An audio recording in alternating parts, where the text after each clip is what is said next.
everyone's saying that Coleman Hughes destroyed Dave Smith, finally took him down on their conversation slash quasi debate they had on his show with the Free Press.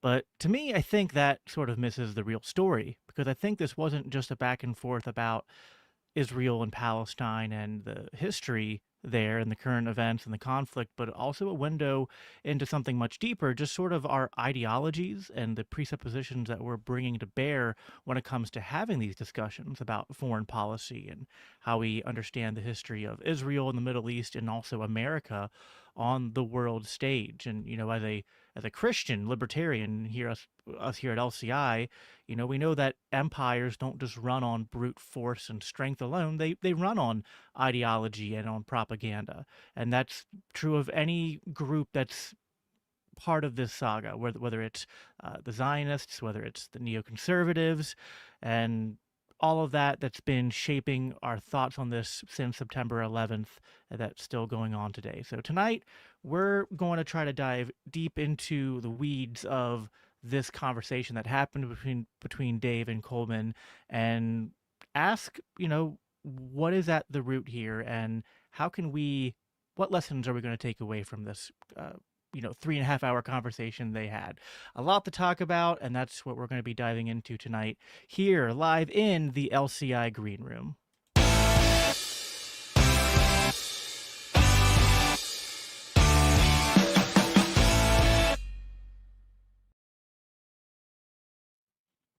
Hey, everybody. I am, of course, Jacob Winograd. I'm the host of the Biblical Anarchy podcast here at the Libertarian Christian Institute, which is part of our Christians for Liberty network. And I'm joined tonight by one of the other hosts who's part of the Christians for Liberty network over there at the flagship podcast, Libertarian Christians podcast, the one and only Cody Cook. Cody, how are you doing tonight? I'm fine. There actually are other Cody Cooks, though. If you Google my name, you might find a biologist named Cody Cook, but I am a Cody Cook. Dude, that is so weird because there's also a Jacob Winograd who is like a sort of like I don't think he's a biologist. He's like a medical researcher of some sort. Because I have on like one of those websites like academia.com where like you can get notifications for like certain subjects and stuff. Paper? Is that the email you so get? I get notifications like once a month about like, your name popped up in this like weird research on like, like cancer and radiation. It's just cool, things like that. So my notifications on that site are either mentions of my name, which aren't me, or people writing about sphere sovereignty and the obscure writings of Herman Dooyeweerd and Dutch Reformed dissertations. So it's kind of a weird. Someone looking at my interests on that would be very confused. But we're here tonight not to talk about the complexities and obscurities of the rabbit hole that is Reformed theology, but instead the complexities and obscurity that it comes into conversations about foreign policy and on Israel and Gaza. I think you were the one in our group chat, Cody, who recommended this conversation. Now, I got to be honest, I'm not really familiar with Coleman that much. I know of the Free Press, but that's just not really where I go for a lot of my content. So I had like really no idea what I was expecting when I walked into this, and then saw that it was a 3.5 hour conversation. So I was like, whoa, that's crazy. I thought we would start out just because even though you and I have done a lot of live streams together in conversations, other than I think episode 418 of the Libertarian Christians podcast, where you had me on the talk with you and Chris Todd about Israel and the conflict over there and in the context of theology more, though, we've talked a lot off air, but not as much on air about together, at least in terms of what your views are of the conflict and the history. And so I thought we would start out by kind of like sharing where we're at, kind of like what our own beliefs and potential biases are when we're approaching this subject, and then just the general thoughts we had about the conversation. Good points that we thought maybe each of the people made. And it was supposed to be an interview, but it had elements of like it was like an interview with a lot of pushback, and it kind of started to seem like a like informal debate at points. But what were your so go ahead and share your thoughts on the conflict and the history there, and then sort of your view of that conversation. Yeah, well, I'll start by saying a lot of the listeners may be more familiar with Dave Smith, and Hughes is someone who I followed for a while. I think I became aware of him through the Fifth Column podcast, and he put out a book last year called "The End of Race Politics: Arguments for a Colorblind America" that I highly recommend. It's a great book. But as for you, just kind of what are my kind of priors going into this conversation? Well, I'll start by admitting that I'm not quite as much of a foreign policy wonk as you are, at least at this point in my life. And when I was in high school, I knew everybody in the Bush administration and all that. But and I'm maybe only vaguely familiar with some of the documents that Smith and Hughes argue about. So I feel a bit like I watched an episode of 30 Rock earlier where Tracy Jordan is asked to come on Larry King Live and comment about the crash of the Asian stock market, and he's asked to give a prediction, and he says, Larry, what everyone needs to do is just take a deep breath, calm down, and start preparing their bodies for the Thunderdome. That is the new law. So I hopefully we'll do a little better than that. Um, so, but I think I'm more informed maybe than the average person on some of these issues, and I think I'm a relatively intelligent bystander, and I have some thoughts about the strength of the arguments that are made, the debate techniques that Smith and Hughes relied on. And so, going into this discussion, I, of course, had some thoughts about Israel Palestine already. To begin with, I am sympathetic to the difficulty that in Israel's position, that the international community wants them to get their foot off the necks of the Palestinians, but they have some reasonable concerns about their own safety if they do. And with the trouble, as I think we'll get into, is that it is their foot that's on the neck of the Palestinians, and they put it there. And Smith at one point appeals to the Jeffersonian um, quote about the dilemma of abolishing slavery, that American slave owners had a wolf by the ears, and if they let it go, who knows what's going to happen. And Israel shouldn't have grabbed the wolf, but they did. So what now? How can peace be made when there are now plentiful reasons for both sides to distrust each other? And I think we'll get into that further. There's another point here that Hughes raised, and that many supporters of Israel are very keen to raise, which is the question of Islam. Is Islam just simply irrational and violent, and so we shouldn't even really try to approach this in a rational or empathetic way? Is it just impossible to reason with or make peace with Muslims? And simply as a matter of history, Islam is multifaceted. It's spread through evangelism, and it's also spread through violence, just like Christianity. In some places it's been violent and theocratic, and in other places it's been more liberal, just like Christianity. And many are quick to point out the dangers of Islamic extremism, and ironically many of them don't see the problem with Doug Wilson and Christian nationalism. And they're going to highlight examples of violence among, like, for example, Muslim migrants in Europe. But I don't think that Islam is really the common denominator with that kind of violence. And if it were, Dearborn, Michigan would be, a terrorist state instead of, experiencing below average violent crime and theft. And so, that being said, is it true that there's a history of anti-Semitism in Islam, and that this might be a factor in Palestinian resentment of Israeli rule, and that leads to a more aggressive response? And the answer, of course, is yeah, you bet. And so there are, I think, some places where I can feel sympathetic with what's going on with Israel. The Islam question is a bigger one that we can get into elsewhere. Maybe I don't want to seem as if I'm overly sympathetic to Islam, or overly positive about Islam. There's a lot of issues there, but just I think as a matter of history, movements are varied. My understanding of Christianity is that the New Testament teaches pacifism, but obviously that has not been the history of Christianity. And so even if anyway, we won't get into all the stuff about Islam unless the audience pushes us to. But those are kind of my things coming in, some of my concerns, places where I might be a little sympathetic to what Coleman has to say, but I'm overall probably coming in more likely to favor what Dave is going to argue, even though there's things I'm going to like about Coleman and what he's going to argue. Yeah, no, I think that's fair and makes sense. I'm very aware of my biases when it comes to approaching this subject, although I feel like it kind of washes out. But like I was raised in a very weird. Like my theological upbringing is weird because I grew up in like non-denominational churches that were heavily influenced by like the Pentecostal charismatic movements that are kind of popular around here in the Bible Belt and PA and stuff like that. And but they were also very heavily dispensational leaning, which I think is kind of maybe somewhat a product of the I was born and raised in the 90s and early 2000s, and my father came from a Jewish family and converted when he was young to Christianity, but he had a very specific ministry. So he was a missionary and a pastor, and he he kind of so how covenant theology sort of does that thing where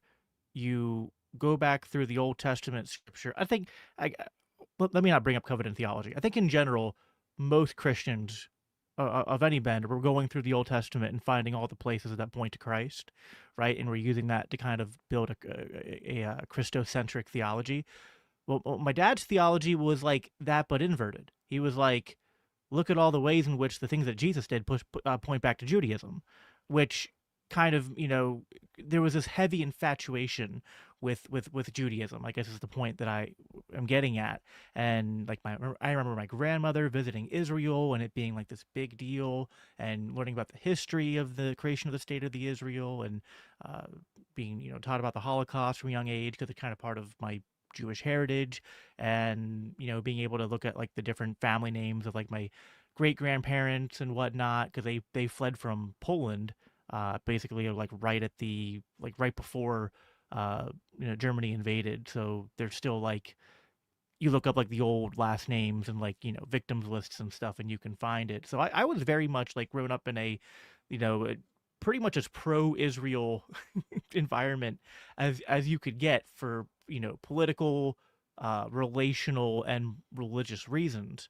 But then as I got older and I had my at least like foreign policy political awakening about the US's role in sort of somewhat provoking the September 11th attack with our military actions in the Middle East, bases in Saudi that were bombing Iraq and doing other things. And when that eventually led to me learning about the role that Israel played in it, and just kind of the more I dived into that stuff, I started to kind of feel like not that I was, I didn't take this to like an anti-Semitic or anti-Jewish or anti-Israel position, but I kind of, the same way I sort of like say, hey, I don't hate America, but we've done a lot of messed up stuff and we're still doing a lot of messed up stuff and we should probably stop doing that. Kind of started to see Israel as like a logical like extension and parallel to that. Like I think Israel in general, like there's a lot of things about the culture and the people and the idea of it that I like the idea as a Christian that like the holy sites where like Jesus walked are preserved and protected by Israel. I've met many people who have been to Israel or who have lived there for a time and interact with a lot of Israelis online, and I think that for the most part they're not that much different from us Westerners. So when I hear like neocons and kind of like general pro-Israel people talk about like they're the beacon of Western values in the Middle East. It's like there's a part in a certain sense that's more or less true, right? Um, so I'm not like anti-Israel, but I'm just very critical of their government and especially their military actions as much as because like I might be critical of Israel's domestic policy too, but I don't live there, so it doesn't affect me as much.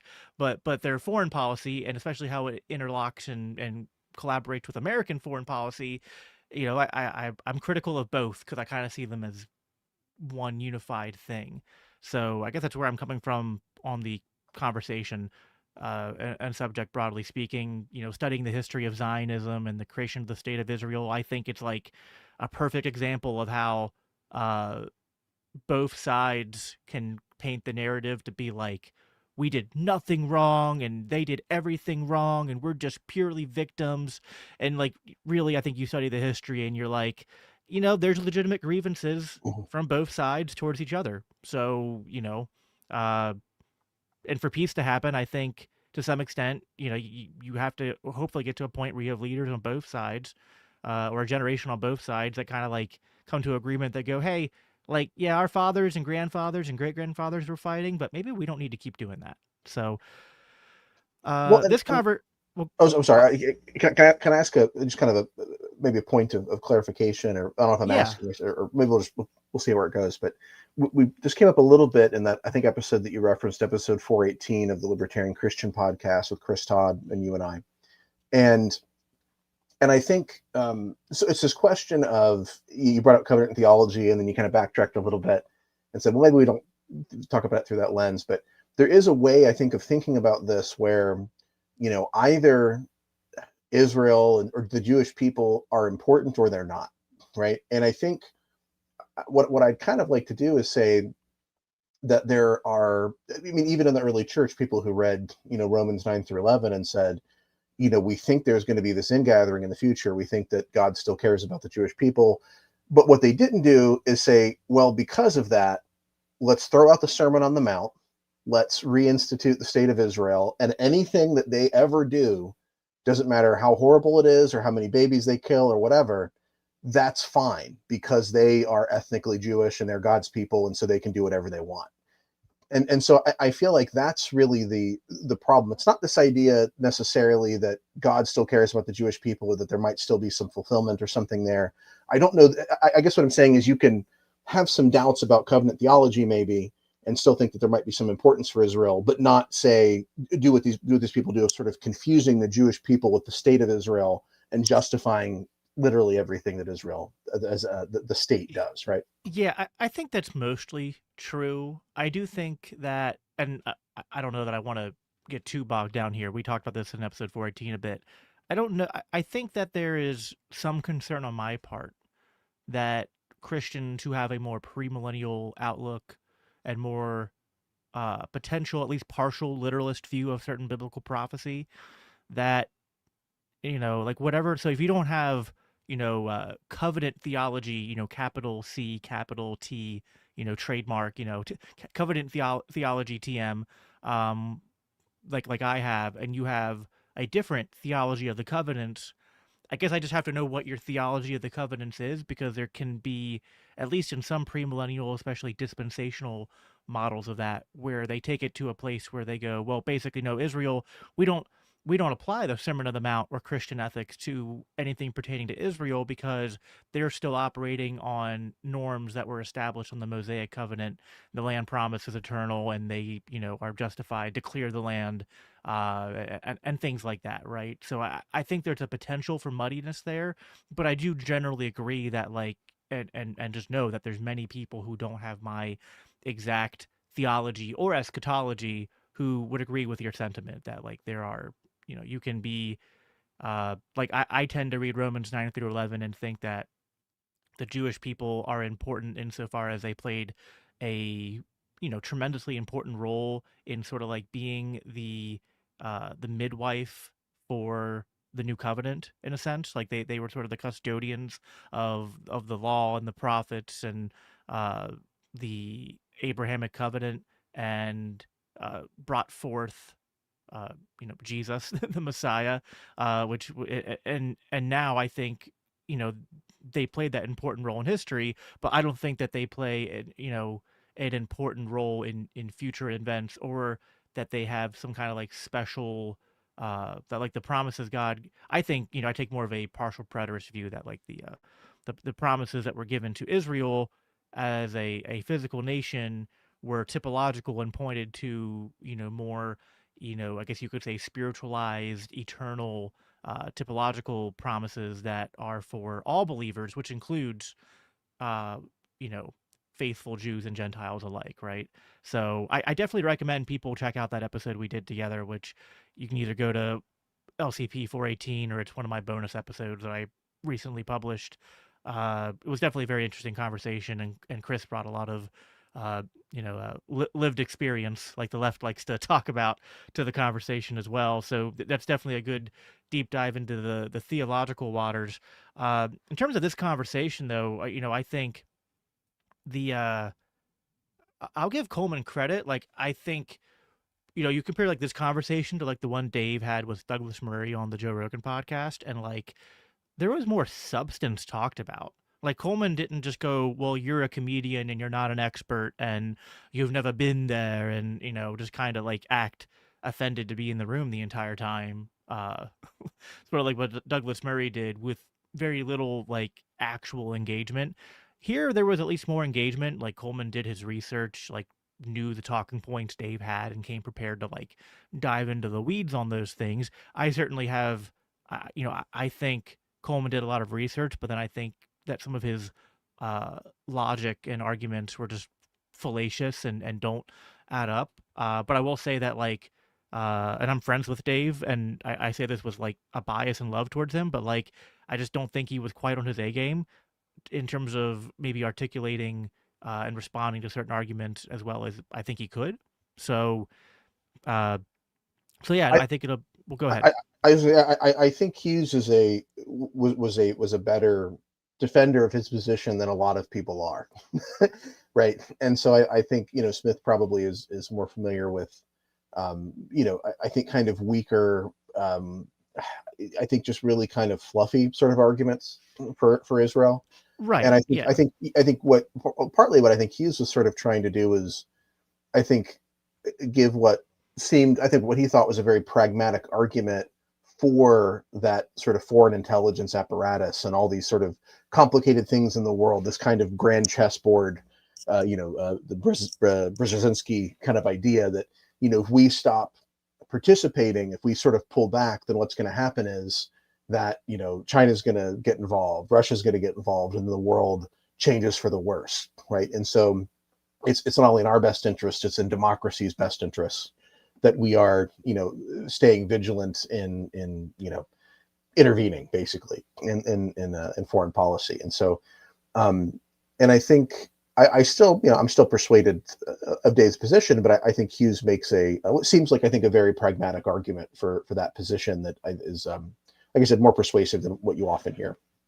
Yeah, it was a more sophisticated argument, and I think I I agree with Dave that some of Coleman's arguments do rely on on falsifiable counterfactuals Right. to some extent. And yeah, I don't know. I think it's one of those things where we can probably bring a little bit of our, I guess, libertarian anarchist credentials to bear on this issue, because I think that is basically a more like specific, honed in version of an argument that is more of a general argument against libertarianism, which is just like the power vacuum argument. It's like, well, if you don't have a state, you don't have like strong authority that's like ruling, whether it's over an area or that's like being proactive in the world, whatever, like on any scale, that like you pull back and warlords will take over, other uh, you know um powers will come in and fill the Yeah. void. So and I guess like my response to that is always that, like, listen, it's possible, right? Like there's no guarantee that if you were to eliminate the state. I think Bob Murphy's made this point, maybe others have too, but like, if you press the Rothbard button, it's like where the state goes away, but like nothing else changes. It's like, well, they probably people just recreate the state overnight. It might be even worse than what we have right now, or it could be better. Who knows? But uh, I think culture does have to change to some extent. But I also think that um, it's one of those things where like if people were actually doing liberty, right, then I don't think that like there's actually like I don't want to get too in the weeds here, but like I've been doing some research into not just historical examples of anarchy, but like modern day ones. I don't know if you've ever heard of the like in Southeast Asia, there's this region called Zamia. I think, and they're just basically like highland people who live in Southeast Asia who basically live in like stateless, like unincorporated territory, because the nation states around there don't bother trying to conquer them, because these people just kind of like and they're not like weird like cannibal like people or anything like that, right? Like they're kind of like maybe imagine like a Asian version of like the Amish. Like they trade, they use some technology, but they're just kind of like they don't have a culture that sort of like would lend itself to like, okay, now we're going to take you over and you're going to agree to pay taxes and you're going to agree to submit to this authority and cooperate. So like I kind of get Coleman's point. I don't think that it's without any warrant, but I think it's also one of those like things that in general I do think it's like, well, just one more wrinkle here. Where do you draw the line, right? Because like it is sort of like, well, if less state and less presence in the world causes a power vacuum and you're like arguing against having a multipolar world, then aren't you kind of advocating for like just drop the pretense and say you think America should be the world empire at that point is kind of what my thought is. No, I think that's fair. I mean, and going back to the the kind of the counterfactual, that the unproven counterfactual idea. I think Smith more or less says this at one point, something to the effect of, we've had these 12 military interventions in the last 20 years, and two of them were really good, right? And so, and so, like I think Hughes's argument, I guess, is that in general, the fact that we're involved is a positive thing, and so, but that's always posited against this kind of unprovable imagined scenario where we're more isolation or non-interventionist, and so he sort of imagines that that would be really horrible, right? And so then what I think begins to happen, though, is based on that imagined alternative, he's able to make justifications for everything we do, right? So I think we'll get into this maybe a little bit later, where he talks about to what account, how do we assign responsibility when things go south or whatever.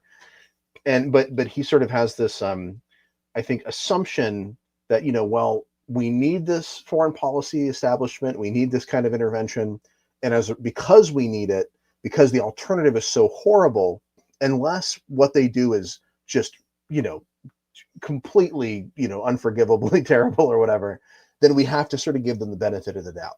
Some deaths, whatever that number might be, thousands, tens of thousands, hundreds of thousands, well, that's fine, because if we didn't have them, those people making those decisions, it would be even worse than that. And so it's this kind of it's a calculus that he's made between people who are actually dead or killed versus people he thinks might be actually killed, right? Yeah, I Um, mean, am I wrong for thinking that like there's just no bottom to that kind of logic though, right? Like you can right. just literally use it to justify any state action ever because you can say, well, I don't care how many people died or rights were infringed upon, I know it was better what I did than it's a pure consequentialist It's yeah, argument without any like without even and like it's one thing to do a consequentialist argument when like you can actually like provide the counterfactual, it's not unknowable, but in this case it's always unknowable. yeah. No, I was actually talking with someone today about this, about economic policy, and they were sort of making the case for you know reasonable interventions. And she was saying, well, tariffs can be good, but there's a lot of people who like tariffs who don't like how Trump has been applying them. But ultimately, kind of what she's sort of saying is, well, it's a matter of quantity, right? At a certain point, it becomes horrible, but at a at a lower level, it's okay. And Well, I think yeah, what I would sort of say is, well, it's always bad, but when you do it less, it's not quite as bad as when you do it more, right? right. Um, yeah. Yeah, I think this is similar to, I mean, we're gonna play some clips here soon and get more into the meat of it, but it does like as much as like I'm generally on Dave's side on a lot of things, and I'm even on his side on the broader concern about immigration, and like what potential negative effects that like mass migration from open borders can cause. But I do think then it's like I'm always able to like sort of like affirm and relate to those concerns that like people like Dave have while also saying, the problem though is that your proposed solution of, well, even though in theory we're against ICE and in theory we're against a police state, I guess we have to have a little bit of that to like do mass deportations and close the border somewhat. And I just go, yeah, but you don't really get to play that game that way. This was like Alex Narasta's best point when they had their debate back over the summer, was that like you don't get to like, go to the state and be like, can you do tyranny like just this much? Right, like just the perfect amount that I want. We Like they don't stop at like what you think is the reasonable amount.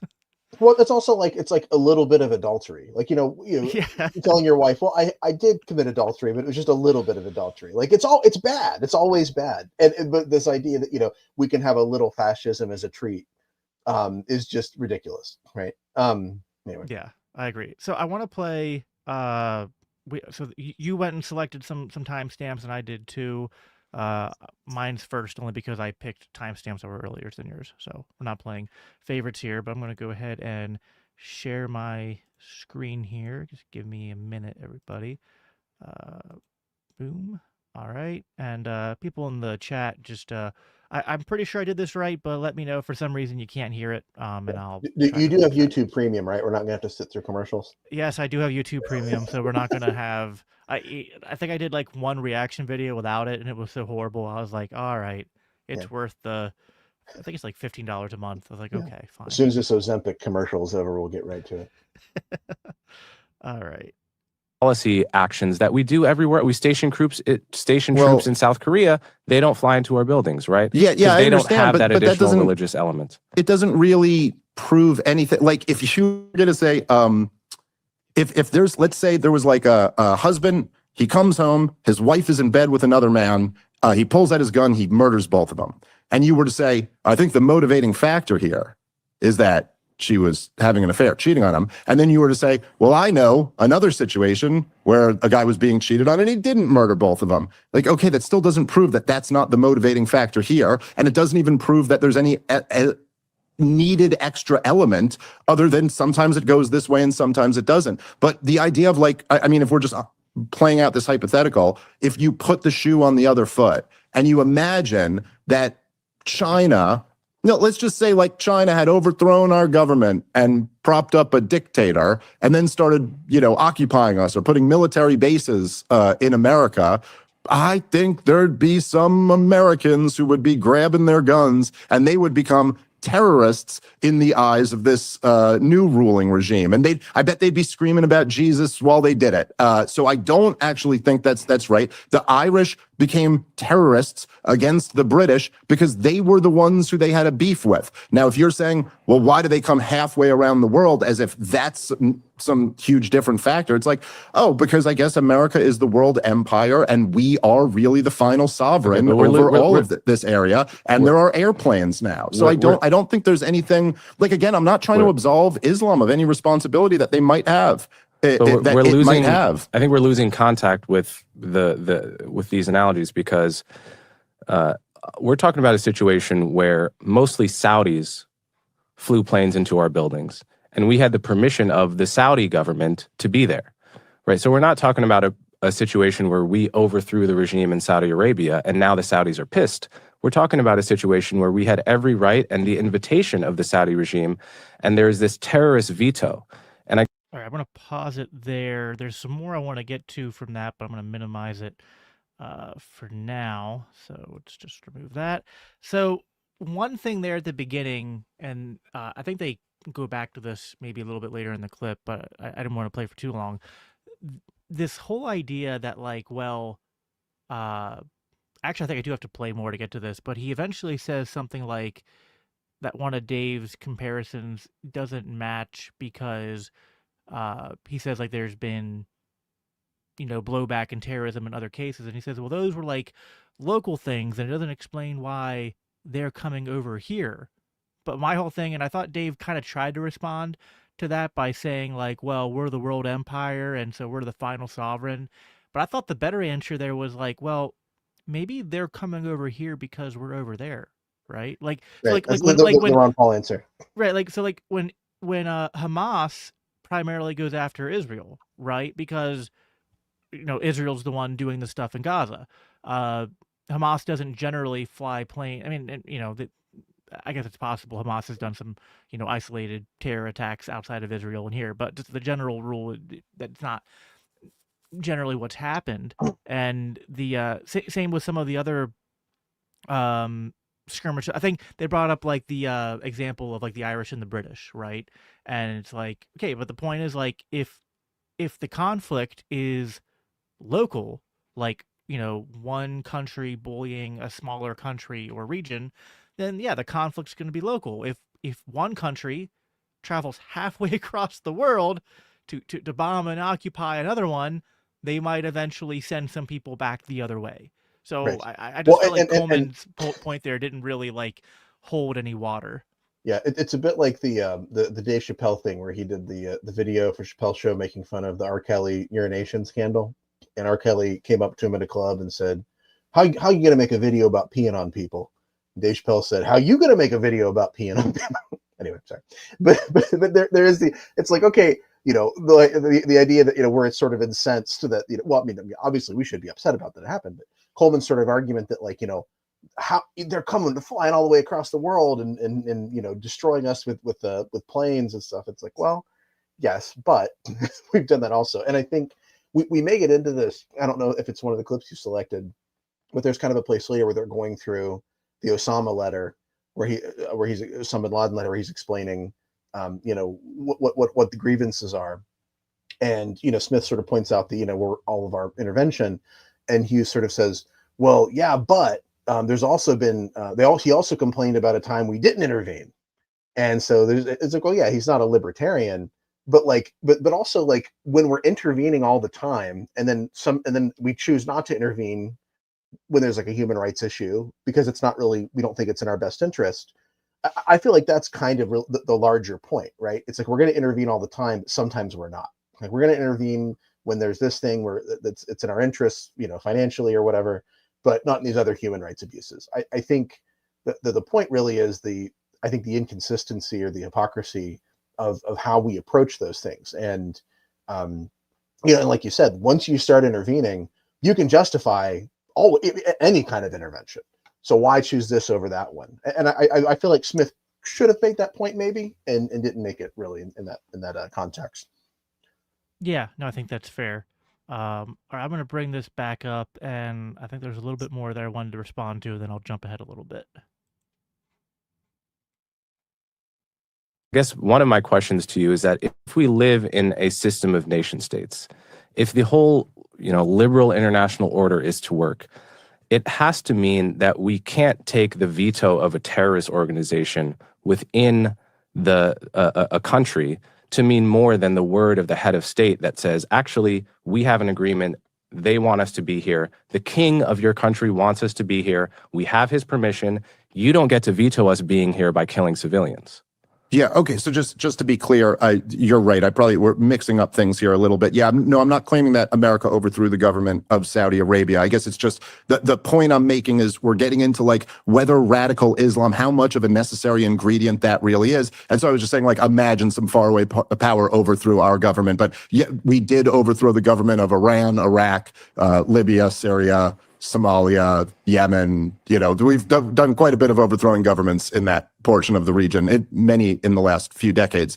And so, look, I mean, to say that you have, I don't exactly know, like, where, like, at least the claim, like, I'm a radical libertarian here, man. So I really don't believe in much of government being legitimate at all. But the idea that, like, I think the general view of things is that we view the legitimacy of government as being derived from the people. That I don't think actually makes any sense, but that's kind of the belief in the Western world. I don't know what the invitation of the Saudi government means in terms of legitimacy. So we have a right to be there. Yes, the dictatorship that we prop up and keep in power. I just want to pause here quick just to say Dave Smith, breaking news, Dave Smith comes out in favor of democracy. Right. Very, very soft endorsement, but democracy better than dictatorship. At least we can, I'll generally agree to that, right? Even if Dave and I are probably from the camp who's more critical of democracy than you might be. But anyway, I thought that was kind of a little funny. Keep going. Allowed us to be there. So I guess that's true. No, I'm not suggesting that terrorists should get a veto. If we are doing something that is moral, that is correct, and that is within the interest of the United States of America, and that comes with the price that terrorists are going to be mad at us and want to attack us, well then, I don't think we should just allow them to bully us out of doing that. In other words, if the terrorists actually had a problem with the fact that America is just such a darn free place, and wanted to attack us for that, well, then we got to fight them. Like, screw that. We're not going to allow terrorists to have veto power over what we do. The point, I think, is that if you recognize that this policy comes with the cost of these people hating you so much, maybe we should re-examine this policy. And we can sit here and say, look, like in the same sense that if like all the propaganda that Joseph Stalin used to put out about how racist America was, which he loved that. And he would put out all his propaganda about how horrible black people were treated in the South in America. And, now any of us could look at this and be like, okay, the biggest hypocrite of the world, Joseph Stalin, like you care about human rights or something like that. But that at the same time, that doesn't mean you don't go, you know what? It is actually pretty messed up the way we're treating black people in America. Like maybe we ought to examine that. That's not me giving Stalin veto power over American policy. It's just pointing out that number one, like if you were in the Cold War space, you're giving them a giant propaganda talking point here. And it's also a bad policy. It's wrong what you're doing. So I thought this was one of Dave's better rebuttals to Coleman to kind of bring up which ironically, I guess maybe not ironically, but I've been trying to really, really try to turn over a new leaf and offer an olive branch to our friend James Lindsay, who I do like and have invited onto the show, to the Green Room, for me and Doug to talk to, and he tentatively agreed, but said he needed some time, and I hope we still do that. But I gotta say, this was one of like James' weaknesses when he's talking about critical theory and wokeism, is that he over applies that term in both directions. And he took this clip about what Dave just said there, saying that like the comparison about how the Soviet propaganda tried to paint America as evil because of our treatment of African Americans, both even not just while we enslaved them, but even after slavery.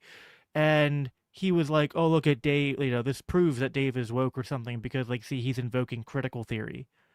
I was like, wait, just examining that America mistreated minorities now is critical theory? I was like, this just like it just feel like there's no bottom, right? I mean, I think it was more just that I think James really doesn't like Dave and just felt like he had an opportunity to take a cheap shot, but still, it's just like it's not critical theory, right? Like, there, on one hand, I do think that obsessing about race to the point where we say America is inherently evil and there's nothing redeemable, and even like free market and democracy and everything about our system is just this product of like colonialism and white patriarchy and all that. Like, yeah, that's obviously toxic and going too far, but it's also wrong to, and James knows this because he calls out the radical identitarian right.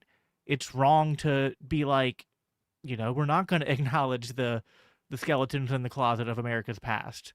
So yeah, I don't know. Any thoughts on that? I thought that was kind of like bizarre from James, but I thought this was a good point Dave brought up. Just like, you don't have to acknowledge that the Soviet Union is good to say, hey, they're, insofar as they were calling out things we were doing wrong, it would have been wrong to be like, yeah, but we're going to ignore that because it's so, like, we're going to keep on doing Jim Crow and keep on doing discrimination against blacks and whatnot because we can't let the communists have a valid point.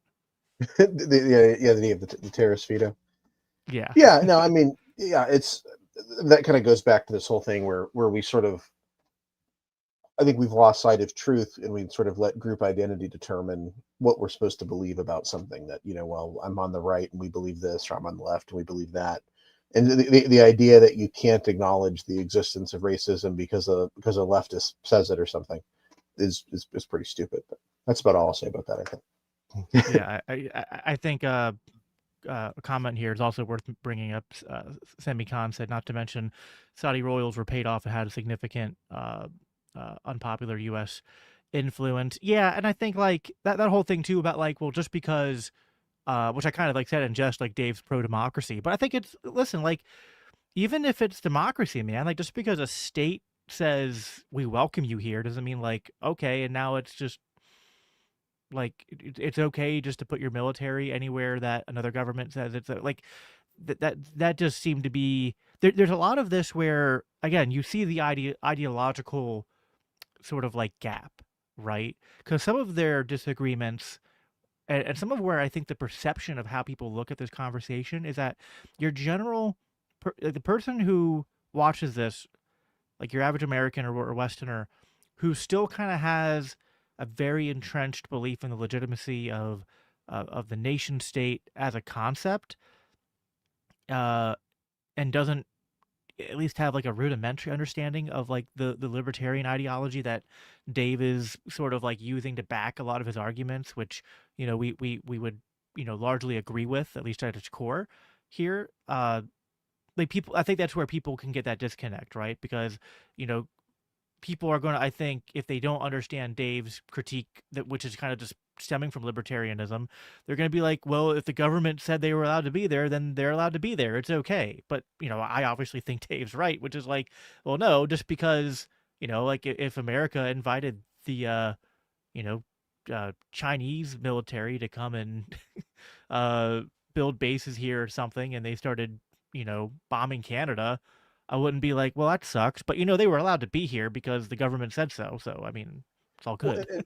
and as part of the maybe the argument that Coleman might make there, and I think he sort of does make that this argument is that Bin Laden's objection is not always necessarily to our military actions per se, but the idea that Saudi government invites us over or whatever, and we become stationed in what they consider to be holy sites, right? And so that there's this kind of element of radical Islam that says we have to kill people because of that. Now, of course, there is, of course, the fact that they have a kill count in mind.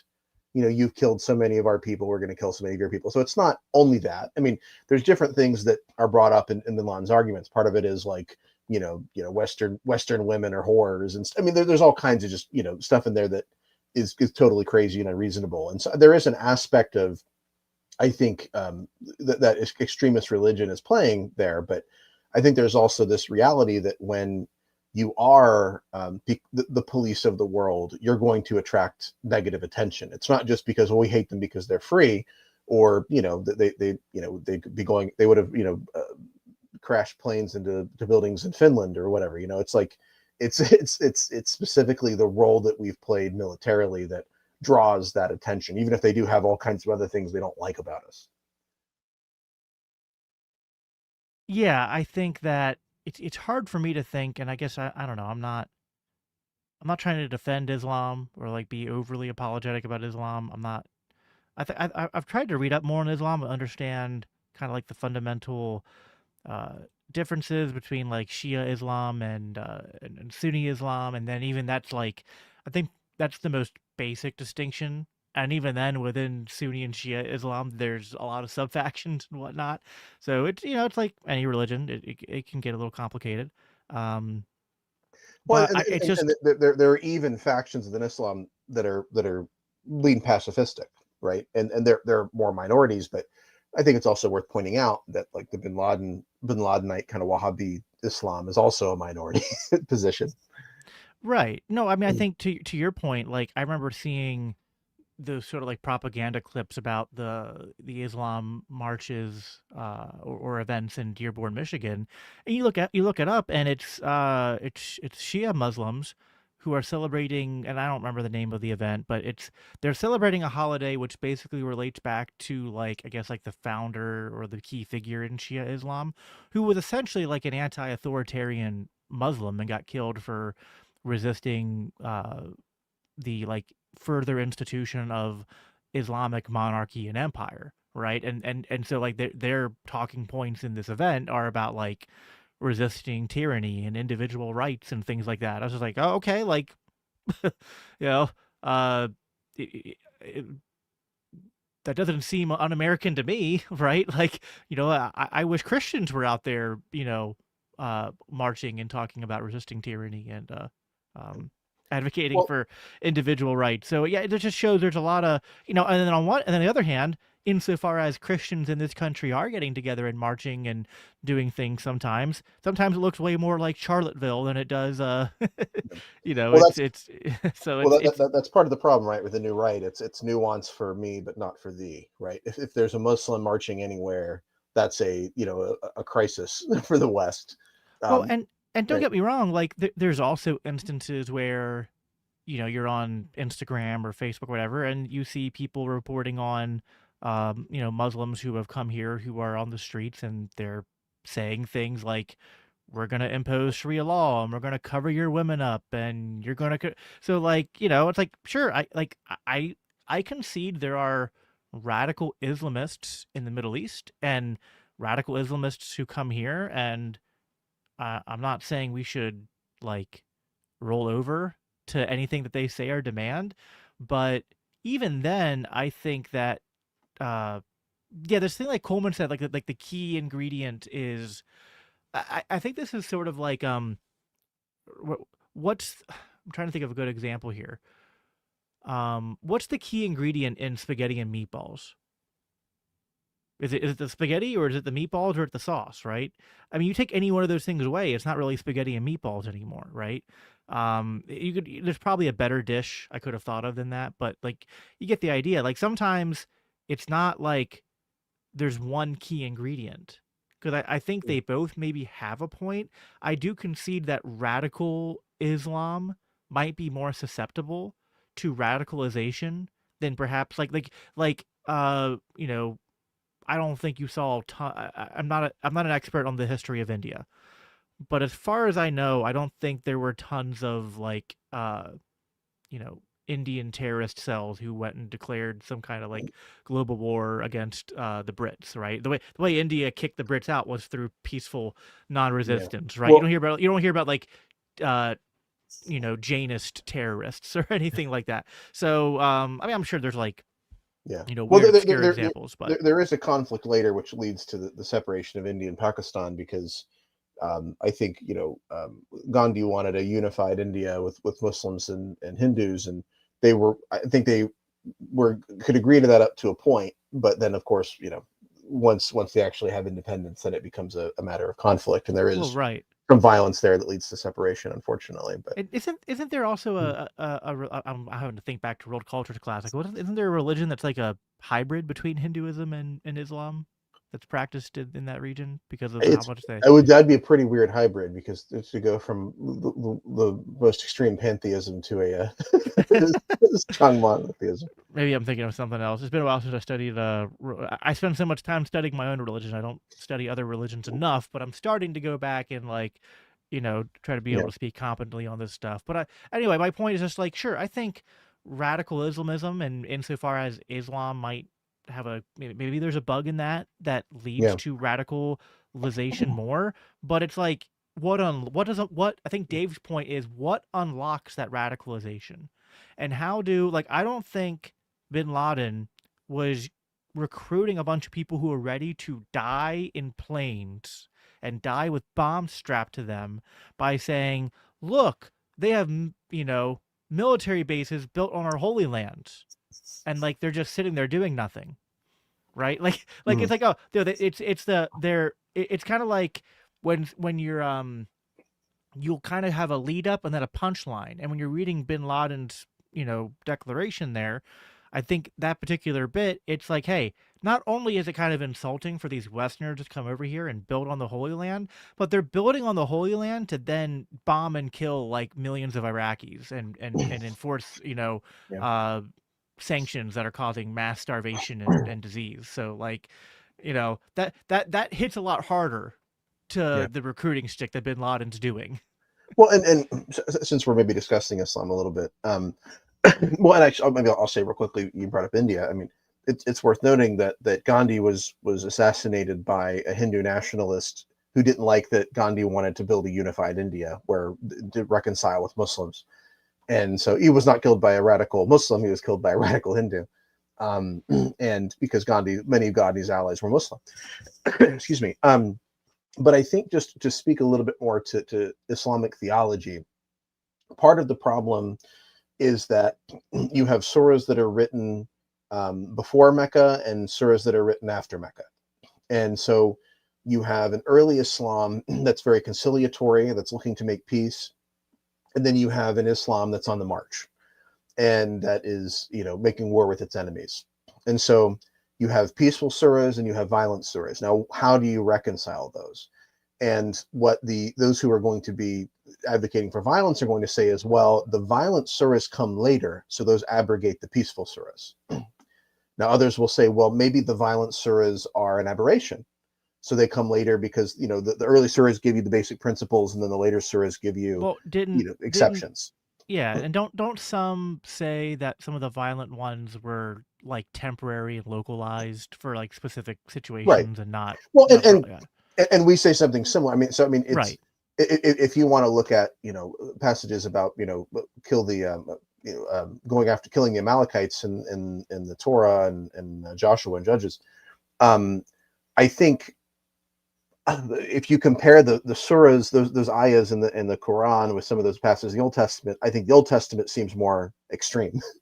And so, but what we sort of say as Christians, at least ideally, is that, well, there was this sort of dispensation where you have this earthly kingdom and this is part of the deal, and there's sort of God's wrath against the nations, but that's not the way that the new kingdom of God, the new covenant, works.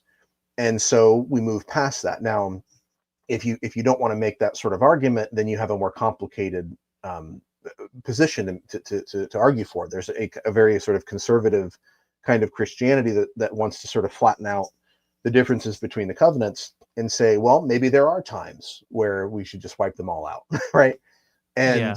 And so I think we should be careful about the arguments that we're going to use that prove that Islam is so dangerous that we can't let any Muslims live here or whatever, or that we can never trust a Muslim, because I think we do have a similar problem to resolve. I think that we have better tools to resolve it, because I think reading the Bible through the lens of Christ and the Sermon on the Mount, I think, gives us more clarity than many Muslims would have. But I think we do have to acknowledge that when you have texts that don't necessarily seem to be consistent, you have a problem in interpretation and application. Sure. And that's why Yeah. there is variation within Islam on how you apply those. Yeah. I mean, I was looking today, like there's even there are certain passages in the Quran, I think, that talk about like sexual ethics that look very like bad on first reading. But then there are, moderate Muslims who say, well, yeah, that looks kind of bad, but like here's the context. And it reminds me of like there's like passages in Deuteronomy and the Christian and Jewish Bible that are like that when it comes to, I think like Deuteronomy 22, when it talks about like if remembering correctly, like if a woman like lies with a man and she's in the city and she doesn't cry for help, then you stone both of them because they've and if like the woman was married, right? So like if they commit adultery and they're in the city and she doesn't cry out, then you stone both of them because they both committed adultery. Is the implication? But then like if it happened out in like the country, then you only kill the man and not the woman because no one it's a could hear sin. her. No one could hear her scream.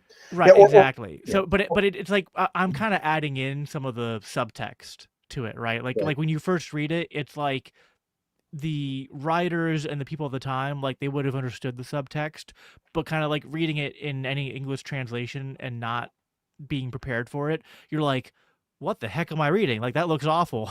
Yeah. Well, there's similar passages, and they're a little bit different in Deuteronomy and Exodus, and there's, I think, disputes about how to interpret it. But there's one passage that on first blush, I think in Exodus 22, seems to suggest that if a single woman is raped by a man, that he pays the bride price and then he has to marry her and he can never divorce her. Now, if a man raped one of our daughters, we would not say, okay, well, pay me the bride price and you guys can get married. We would see that, I think, as horrible, right? Right. And so, like, is that what's going on? First of all, is rape the issue, or is it not really that? Is it about two kids who are having consensual sex? But even if it is about rape, then what is the cultural context that makes sense of what's happening here? And so, Exactly. And so there's some complications for sure there. But Did we have any other sections that we wanted to look at as far as the Yeah, foreign yeah, policy stuff? yep. Let me bring Some of the those stuff up. about Islam might be helpful for people, but I don't want to rabbit trail too much. Yeah, no, I think it's good to kind of do touchstones on this because again, he was talking about the ingredient of Islam being key there, and I think bringing out some of the nuance there is important. But yeah, Yeah. I'll bring Yeah, this back up. what makes us fly planes across the world and kill people, and Right. send our kids to die? Yep. All right. Oh, oops. Sorry, I have it muted. Let me back it up a little bit. There we go.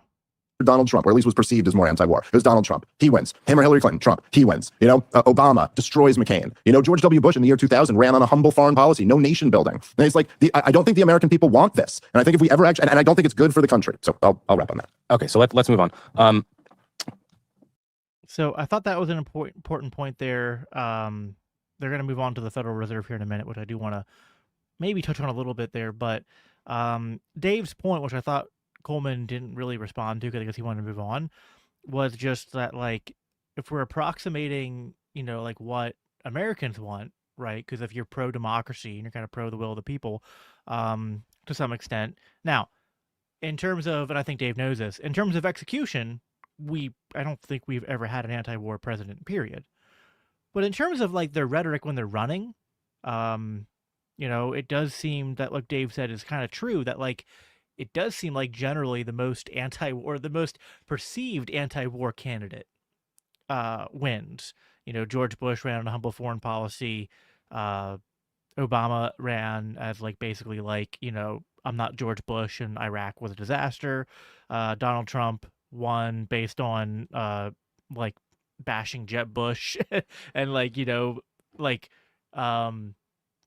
doing a sort of like cosplay of Ron Paul, only to then rule like to then govern like Obama and Clinton, but worse.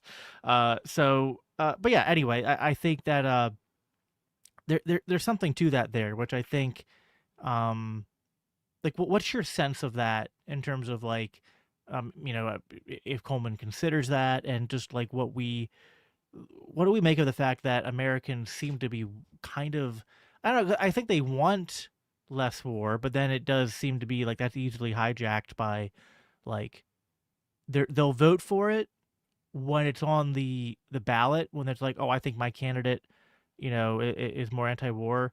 So I guess maybe it's like the moderate voters who are doing this, but then you have the diehard left and right voters who are just, well, when Trump does it, it's fine, right? Or when Biden does it, it's fine. Yeah, I mean, so there are exceptions that Dave leaves out. I mean, Bush ran on war in his second term, and it was, I think he was challenged on it. I think he could have lost, but he did win, right? And I think by the middle of his second term, I think people really were having war fatigue. I think the idea of starting a new war never really sounds like a good idea in just if you just sort of bring it up in a vacuum. But I think there is obviously this tendency to, I think, for bloodthirstiness. After 9/11, Bush could have said, let's invade South Florida, and we would have said, hell yeah. So there's, so anyway, it is more complicated, but I think in general, it's true that war can be a tough sell. I think, we look at Ukraine, and obviously people had complicated feelings about that. There were people who said, this is really important. We need to do something about this. And a lot of people who said, this isn't our fight, right? And so I think, war is one of those things that can be tough to sell at the start, but it can also be, I think, as long as the war is going well and it's sort of satiating a certain desire for bloodlust that has become popular, I think it can be a very effective rallying tool. And I think Bush largely used it as a tool to kind of rally people toward him. Unfortunately. Yeah, no, fair enough. I think, I think like Bush second term was still sort of like there was enough of that 9/11 sort of like war fever to kind of like, there was a bit of inertia there. I saw just real quick. I saw George Carlin in 2002, which lets you know what kind of a kid I was. do a stand-up bit, and it was right after 9/11, and he goes out there with this like sort of hardcore "get the bastards" kind of monologue or whatever, and everybody is cheering left and right in the audience, right? And so I think that sort of shows Carlin, who's sort of thought of as this person who is really against the military-industrial complex, who's a real critical thinker, free thinker type guy. He was all for it, and I think just about everybody was. You may have been, I think you're a little bit younger than me, but I remember seeing a lot of people in my town wearing these T-shirts that said it was like a map where Afghanistan was filled in with blue, and it said Lake Afghanistan, and it was like we're gonna like just we should destroy the whole country and everybody in it because of 9/11. And so I mean I think Dave's got a point, but I think he underestimates the way that war forever can work. And I mean Pearl Harbor is a great example. Nobody wanted us to get involved in what was going on in Europe until Japan attacked us, and then suddenly it was like we have to do it.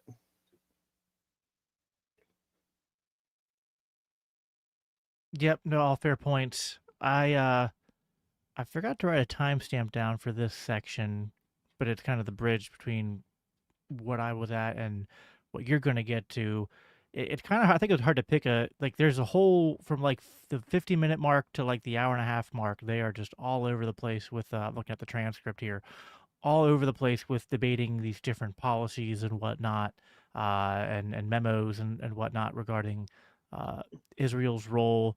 And Yeah. I'm gonna pick a spot here, I think, and just play some of it for a little bit of context, just so we can have a bit of a touchstone um to touch. By the way, while I'm doing this, folks, if you like what we're doing, please make sure that you subscribe to the channels. If you haven't already, give this video a thumbs up. We appreciate that. And if you're listening on the audio side, 5-star reviews, especially written reviews, are really helpful. Help get these conversation out in front of more people. And definitely check out the rest of our Christians for Liberty network shows. So while you're looking for that, there was a question from Sami Khan about he said he thought I had some maybe knowledge about Islam and the Quran and had I studied it. And I want to mention, this is me maybe being very ecumenical, but James White, Reformed Baptist guy, was somebody who I think I cut my teeth a lot on in thinking about kind of apologetics, textual criticism. He did some great work on Islam. I thought he worked hard to be very fair. He wrote a book introducing the Quran. That's what got me thinking about it more. And so I listened to a lot of his debates. I listened to some of I kind of sought out some data points and arguments from Muslims, and so I became a little more aware of just some of the history and some of the nuance that's there. So James White kind of got me on that rabbit trail, and I mentioned that as somebody who wasn't reformed, has never been reformed, but I respected a lot of his academic research, maybe more so than his kind of reformed Rush Limbaugh stuff that he also did and does. Yep. So this is coming out a little bit, and they reference a little bit of the Federal Reserve stuff again.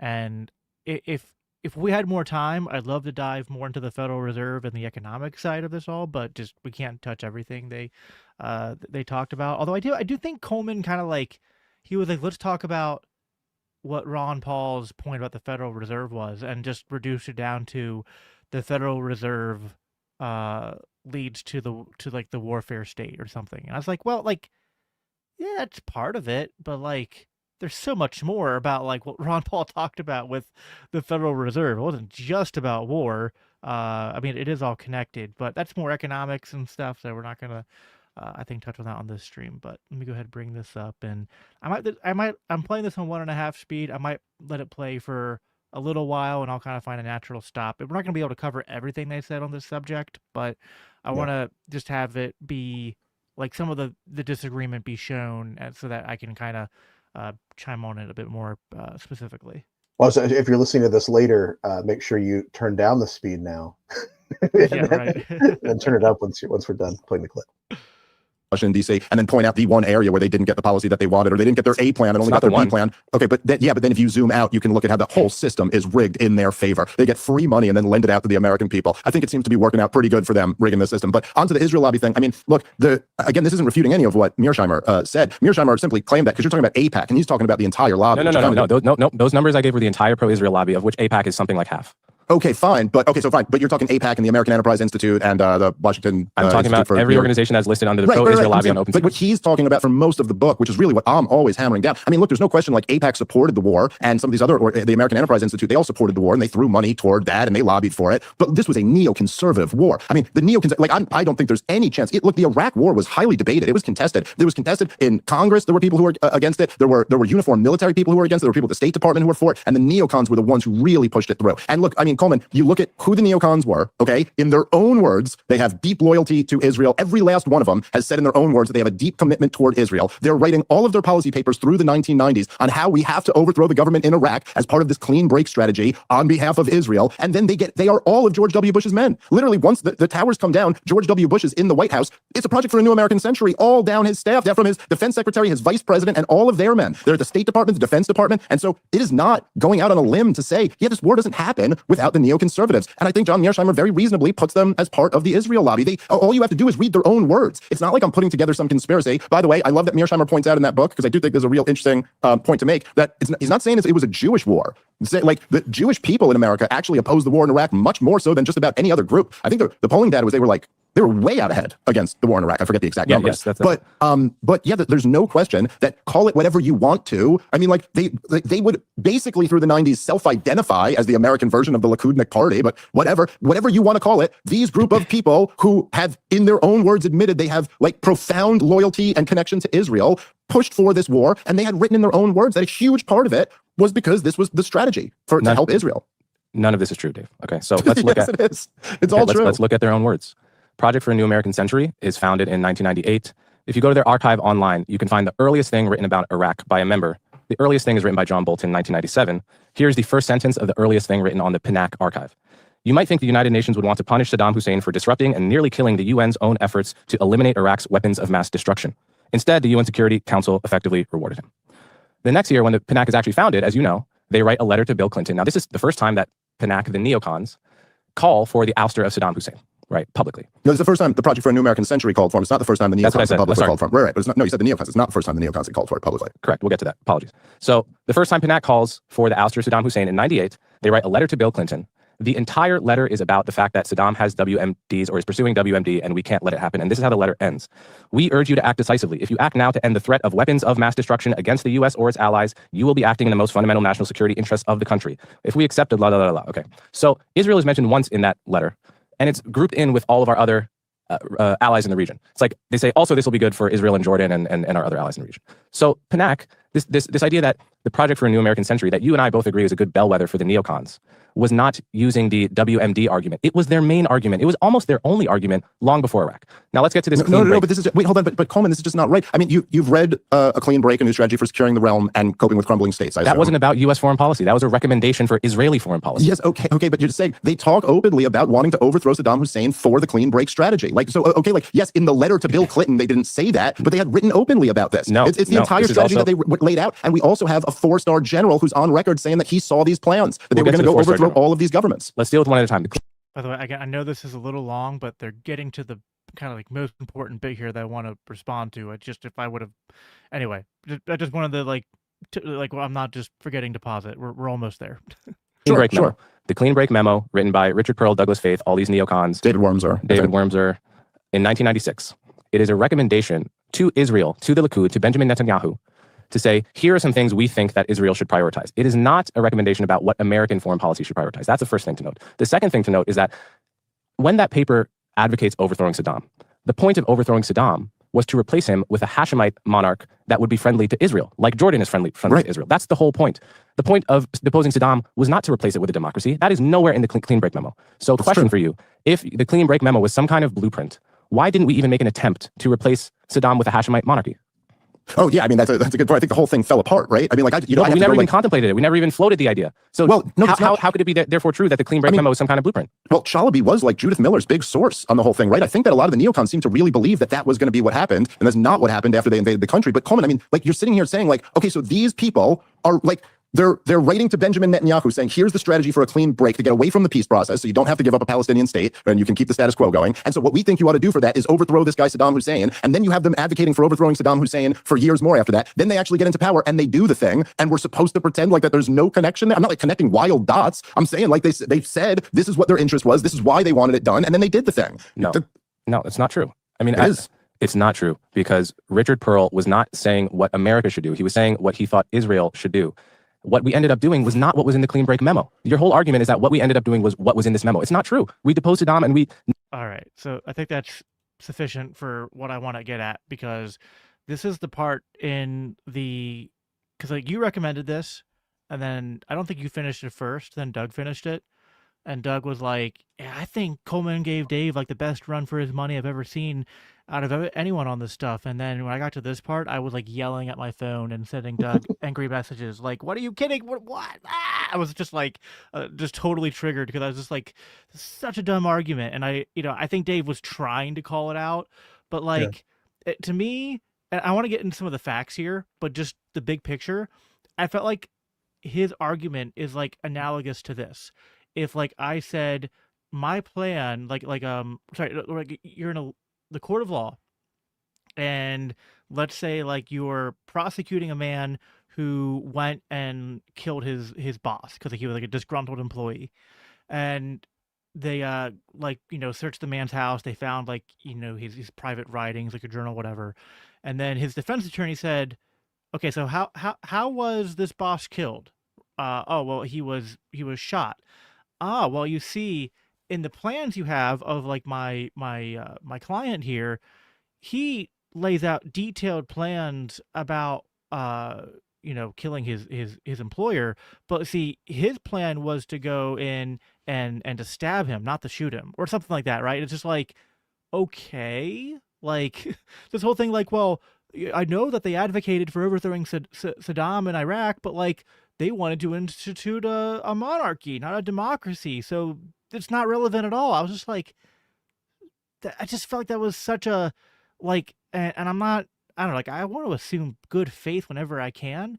But honestly, like, I really can't tell in this case if Coleman really believes that is some kind of like, I don't know, like linchpin that like unravels the entire point, or even though he seems genuine, my intuition would lead me to think someone making that argument is grasping for straws and trying to like, make some kind of like, sophist argument to like, win in a debate, but it's not of anything that's like substance. But I mean, what were your thoughts on that? Yeah, I've got two kind of main thoughts on the clip. The first thing is something he says earlier on about that Israel's foreign lobbying of Congress isn't really significant enough in dollar amounts to guarantee loyalty from our politicians. And I think what Hughes is largely doing with kind of Smith's arguments is to, I think, kind of do the most kind of simplistic or conspiracy theory kind of in-out, input-output sort of thing. And so, like, yeah, okay, fair enough. That the amount of money that Israel's foreign lobbying apparatus is given to Congress what does he compare it to? There's another lobbying like, is it the dentists? The dentist, yeah. And so it's like, okay, fair enough. But is that really the only way we can measure the extent to which Israel's become an outsized concern for our foreign policy? And have they? And the answer, of course, is yes. I mean, if we want to talk even just money, well, what about these evangelical lobbyists? Right? They're not necessarily lobbyists for Israel, but they make support for Israel a matter really of blind loyalty. A guy like Ted Cruz comes out and, it doesn't matter how much AIPAC money he's taking, where he stands and where he's getting these talking points. But there's also not, just money there. I mean, if you're making support for Israel this kind of a loyalty test for Christians or whatever, then that also comes with votes. It's not just money. There's when politicians, try to kiss Israel's butt, they're doing it largely for two voter bases. One is evangelical, which is very large, and a second one is Jewish, which is not as large, but they still don't want to lose that vote. And so, I think, or the donors, like we saw with the Charlie Kirk texts. yeah, right. Well, and then there's, of course, there's this whole foreign policy apparatus has decided that Israel is this strategic ally in all of our foreign adventurism. And so that means that, Israel gets an inordinate amount of financial and political support from us. So I think, Hughes is able to, I think, undermine, at least apparently undermine Smith here at points, because he kind of gets in the weeds um, and some of these details, and I think makes some of these details bigger than they are. I think Smith is correct, obviously, that Israel plays an outsized role in our foreign policy, but kind of on that subject of the weeds, I mean, really, what Hughes is doing is there's this kind of broader argument that Smith's making, and that I think is pretty solid. But then I think Hughes, where Smith, I think, maybe fails a little bit or struggles a little bit, is sometimes he'll overstate a detail or a point. And I think Hughes sort of really focuses on that overstatement and then uses it to try to undermine the whole argument. And so, this whole thing where he's like, oh, well, this earlier document, which proposed overthrowing Saddam, didn't want to replace him with democracy. And that's what we did. So therefore, this document wasn't the blueprint, and therefore there were no neocon plans to overthrow Saddam. And it's like, well, so these little details where maybe Smith overstates it, he's like, well, that makes Smith sound like a conspiracy theorist, right? And it's like, maybe a bit at times. But the best response, I think, to this would have been, there doesn't have to be a leaked document from a smoke-filled room that details everything that's going to take place over the next 20 years. These documents prove something very important, and that is that the people who have been steering our foreign policy were making the case for war with Iraq years before they got into the Bush administration and years before 9/11. And Yep. Israel's security is one excuse given to invade. Not the only one, for sure. That's, I think, that's maybe a place where Smith overstates Israel's significance, but it's definitely part of it. Yeah, And so, I think. No, I was just going to say, just to kind of wrap up. So it's like this. Really, it's so what if the details change over time, or if the neocons are disagreeing with what kind of government to replace Saddam with? That's not really the point. I think Hughes, kind of dispenses with maybe the most simplistic conspiracy theory version of what Smith's saying. But in the broad strokes, Smith is correct, and I think Hughes can look a little bit silly at times by debating these kind of tiny details. Yeah, and I think Dave was, trying to clarify, like, well, listen, I'm not saying the most like simplistic, over the top conspiracy theories are true, but it's not like Yeah, it's a false binary to say that like either Israel has like, little influence or they control us. Like there can be this middle ground where like and it goes both ways. I think Coleman did bring up some interesting examples that Dave agreed with, where he's like, yeah, it's back and forth. There are times where America influences Israel too, but that's kind of to be expected, right? Like, of course, it's not surprising when America influences right. a Western style nation, but when a small Western style nation in the Middle East has, sort of like, is punching above its weight in terms of influence on the world empire, it's worth examining where that comes from. I Yeah, did want to, just for the sake of the listeners who maybe, if they're not familiar with some of the groups and the people here, just to kind of go over the entire thing as briefly as I can. Because I think the way Scott puts it, Scott Horton, he said it's not like, it's not the Jews, right? Or like the neocons, or like we can be over, but there is like a conspiracy of interests that kind of goes on behind the scenes. And I think you can kind of I can kind of like give you a little bit of glimpse into what that looks like here. So they brought up PANAC, which is the Project for New American Century. This was a neocon kind of like a think tank organization. They had a statement of principles with 25 signers. 10 of the signers went on to serve in the George Bush administration, and that includes Dick Cheney, Donald Rumsfeld, Paul Wolfowitz. There's also important contributors such as Bolton and Richard Pearl. And the then there's another thing they mentioned was this clean break document. Now the clean break document was written by uh what was the organization that wrote it? I'm The forgetting the Project for name. the American Century No, document. PNAC didn't write the Clean Break. Clean Break was written by the Institute for Advanced Strategic and Political Studies, which was a Jerusalem-based think tank, but it had like American writers as well, and so you have overlap between these two things. And so yeah, the Clean Break memo was written for recommendations to Benjamin Netanyahu for Israel, but the authors were Richard Pearl and Douglas Feith and David Wormser and James Colbert, and these are all also members, I think for the most part, uh, of Project for a New American Century, right? Then you have Bill Kristol, who's also a founder of PNAC, and Robert Kagan. So you start seeing a lot of this overlap between the two. So like Richard Pearl, just to be explicit here, Richard Pearl is the lead author of the Clean Break Memo and a founding member of PNAC, and he ends up being the chair of the Defense Policy Board. Then you have Douglas Feith, a co-author of Clean Break and a PNAC signatory. He's the Undersecretary of Defense for Policy. You have David Wormser, co-author of the Clean Break Memo and a PNAC contributor, and he's the Middle East advisor for Vice President Dick Cheney in the Bush administration. Donald Rumsfeld is a PNAC signatory. He's the Secretary of Defense. You have Wolfowitz, who's part of PNAC. He's the Deputy Secretary of Defense. And then John Bolton, who becomes the Undersecretary of State and was part of PNAC.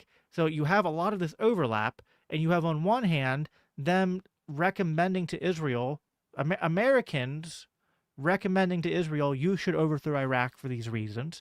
And then you have, when they're part of PNAC, they're lobbying to the Bill Clinton administration twice, and then before 9/11, the Bush administration once, to overthrow Iraq. And then once 9/11 happens, then 2 years later, we're invading Iraq. And just, I think Dave almost at times was stuttering, trying to because like Coleman's saying he's like read all this, and David, I think at some point like almost like dumbstruck, like you're looking at all this and you're not like seeing that like there's like this weird thing where like all these people are in the 90s like in all these different ways and places saying invade Iraq, overthrow Iraq, regime change Iraq. Then they get into power and they do it, and you think like, oh, but like all these old writings and memos and organizations, like it's not one-to-one perfect blueprint how it played out. So clearly like there's no it's kind of like being in a room with a bunch of smoke and fire and just like being like, I don't see anything. It's just it's I don't know, but just putting all that out there, I think makes it clear, like because I think they're referencing things that they both read, and like, but I'm hoping what I kind of laid out there was like a more direct explanation of like connecting the dots more explicitly. Well, and I think what Coleman Hughes is doing there is I think trying to score some points by highlighting just kind of how chaotic and factionalistic the foreign policy establishment is, right? And I think his hope is, well, if Smith can be shown or made to appear to be kind of oversimplifying, then I'm the nuanced guy, right? And so by sort of highlighting these differences and things don't sort of work out exactly how they planned, which I mean only the kind of the most extreme conspiracy theorist is going to say that it always works out exactly how they plan it.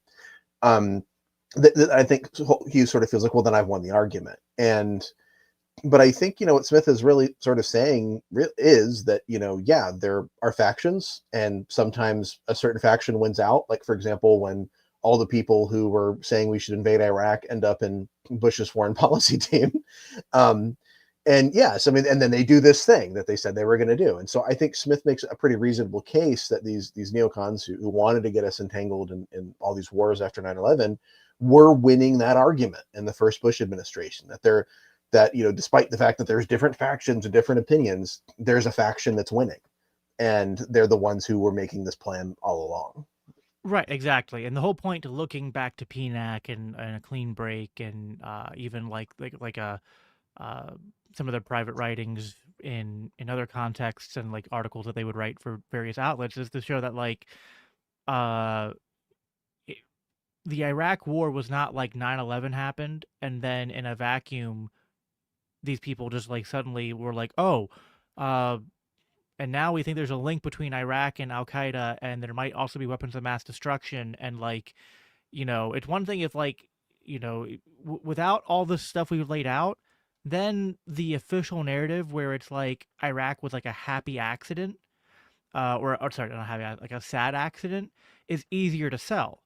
But then when you add in all this, you go, oh no, this wasn't like just a blunder. This was like they were trying for over a decade to pull this off, and then like finally did it. Maybe not exactly the way again, maybe not like if you look at the beginning and their first like, oh, we should do it this way, to when they finally pull it off. Yeah, it's over a decade later, and like, politics is a bit of like there's compromises with the different factions, but the point is they tried for over a decade for regime change in Iraq, and they got it. Yeah. They weren't just a bunch of morons who accidentally invaded the wrong country after 9/11. Right. And I think, so when you think of it that way, part of me sort of goes, well, what is it that Hughes is really denying here?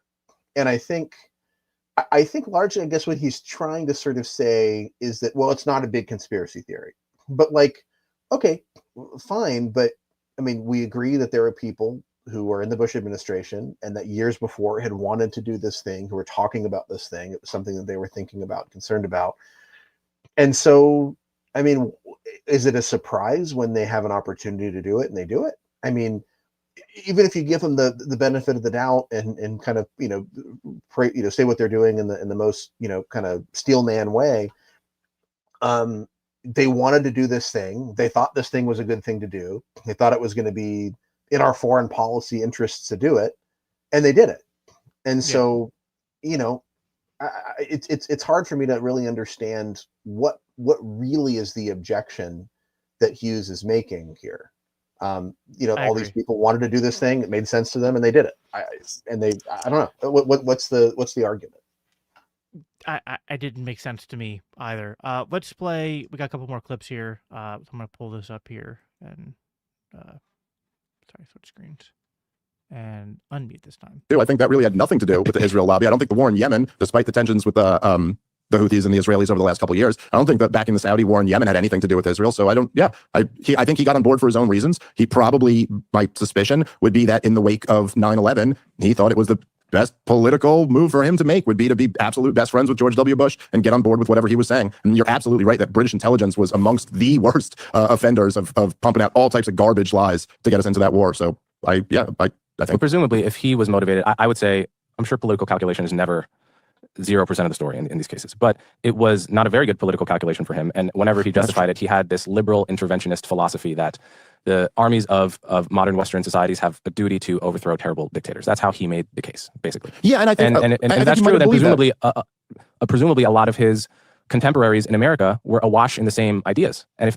you understand the point I'm making, that it's not like Tony Blair was plucked out of the head of Zeus and had his own philosophy. He was sharing a sort of worldview with a certain kind of Western leader at the time, of which George Bush was in that crowd. And this for them, it had nothing to do with Israel, but had to do with this other motive. Oh yeah, no question there. There's lots of things going on in the world, Coleman. It's a complicated place. Sure, I completely agree. And I think also a thing that's important that I think, just being my age, I guess because I remember this, well, even though I was a little kid at the time, but Joe Biden was opposed the George H.W. Bush's war in Iraq. And then after that, he never opposed another war again, like publicly like that, because it was, the thing was viewed at the time as this overwhelming success. And you totally looked like an idiot if you had been the one who was opposing it, at least in the short run, and not at all in the long run. But so I think there was a feeling like it was still very much, this was only 10 years earlier that we had 9 years earlier that we had gone into Iraq and had, this kind of what was looked at as a real easy, military victory with no losses on our side and nothing but parades. And, it's great. And I think a lot of people thought that's what we were gearing up for again. If you remember at the beginning, they were going in under Rumsfeld's light footprint strategy. It was going to be like a war on the cheap. And I don't think, my guess would just be that, like,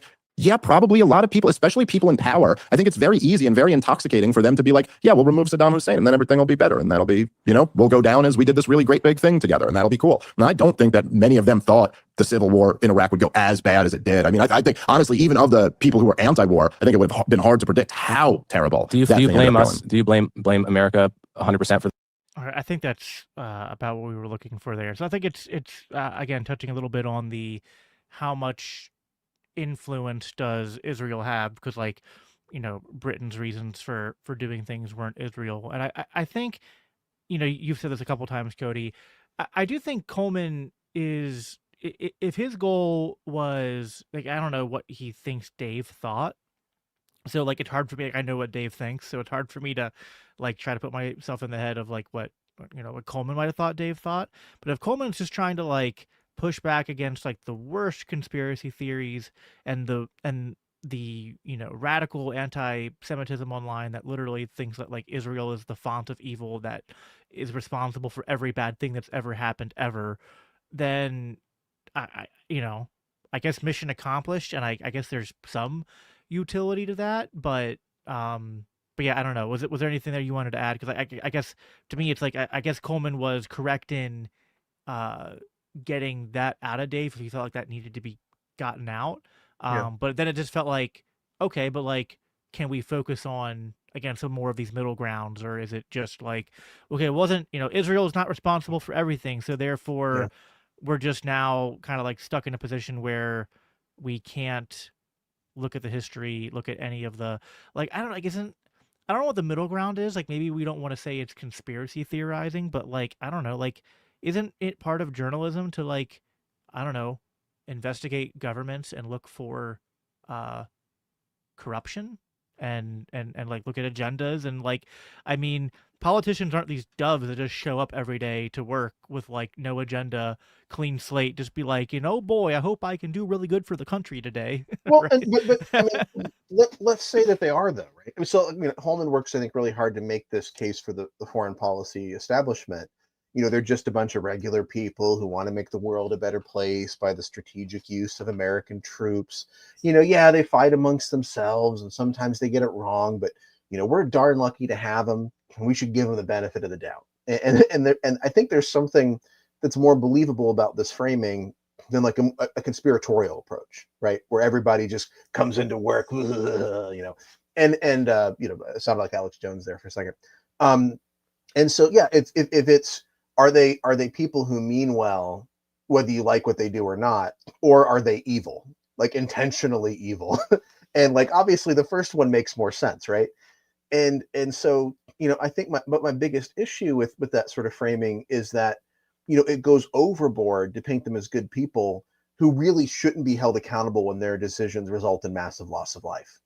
And this sort of idea that, well, we have to do something, and yeah, maybe Iraq was a bit of a mistake, yeah, thousands of people dead, maybe it was a bit of a mistake, but God love them, they did their best, right? And so there's a place at about an hour and 36 minutes where Hughes says that we should only blame the foreign policy establishment when the collateral damage and deaths they caused are foreseeable, right? So like, if we do all these things and, there's going to be this sort of collateral damage that comes later, like what happens in Iraq after we leave or whatever, then we can blame the foreign policy establishment. But that's really suggesting that the deaths we cause on purpose in war to achieve our goals are acceptable losses. And I mean, that's such a statist idea. Like, you wouldn't say, well, we should blame Al Qaeda for 9/11, but only for the deaths of the firemen whom they should have known were going to come to rescue the innocent people. We shouldn't blame them for, killing all the people in the towers. And so, I think there's, some truth in what they're both saying here. There was an article I wrote last year about Trump versus the foreign policy establishment for LCI called "Stuck Between a Rock and a Dumb Place." And it's kind of this, what I sort of learned was it started my research about kind of, there's a book called Never Trump about the Trump's kind of early critics. And as somebody who really didn't like Trump, I thought I was going to sympathize a lot with what they had to say. And I think I think so, but there's this whole section on the foreign policy establishment, and I didn't like a lot of these people who are criticizing him. There was one, I think, legitimate concern they had, which was like, oh yeah, we wouldn't want Ron Paul doing our foreign policy either, but at least it would be consistent. We would know what to expect. I think that's a fair criticism of Trump, that, one day he sounds like a hawk and the next day sounds like a dove. That's fair.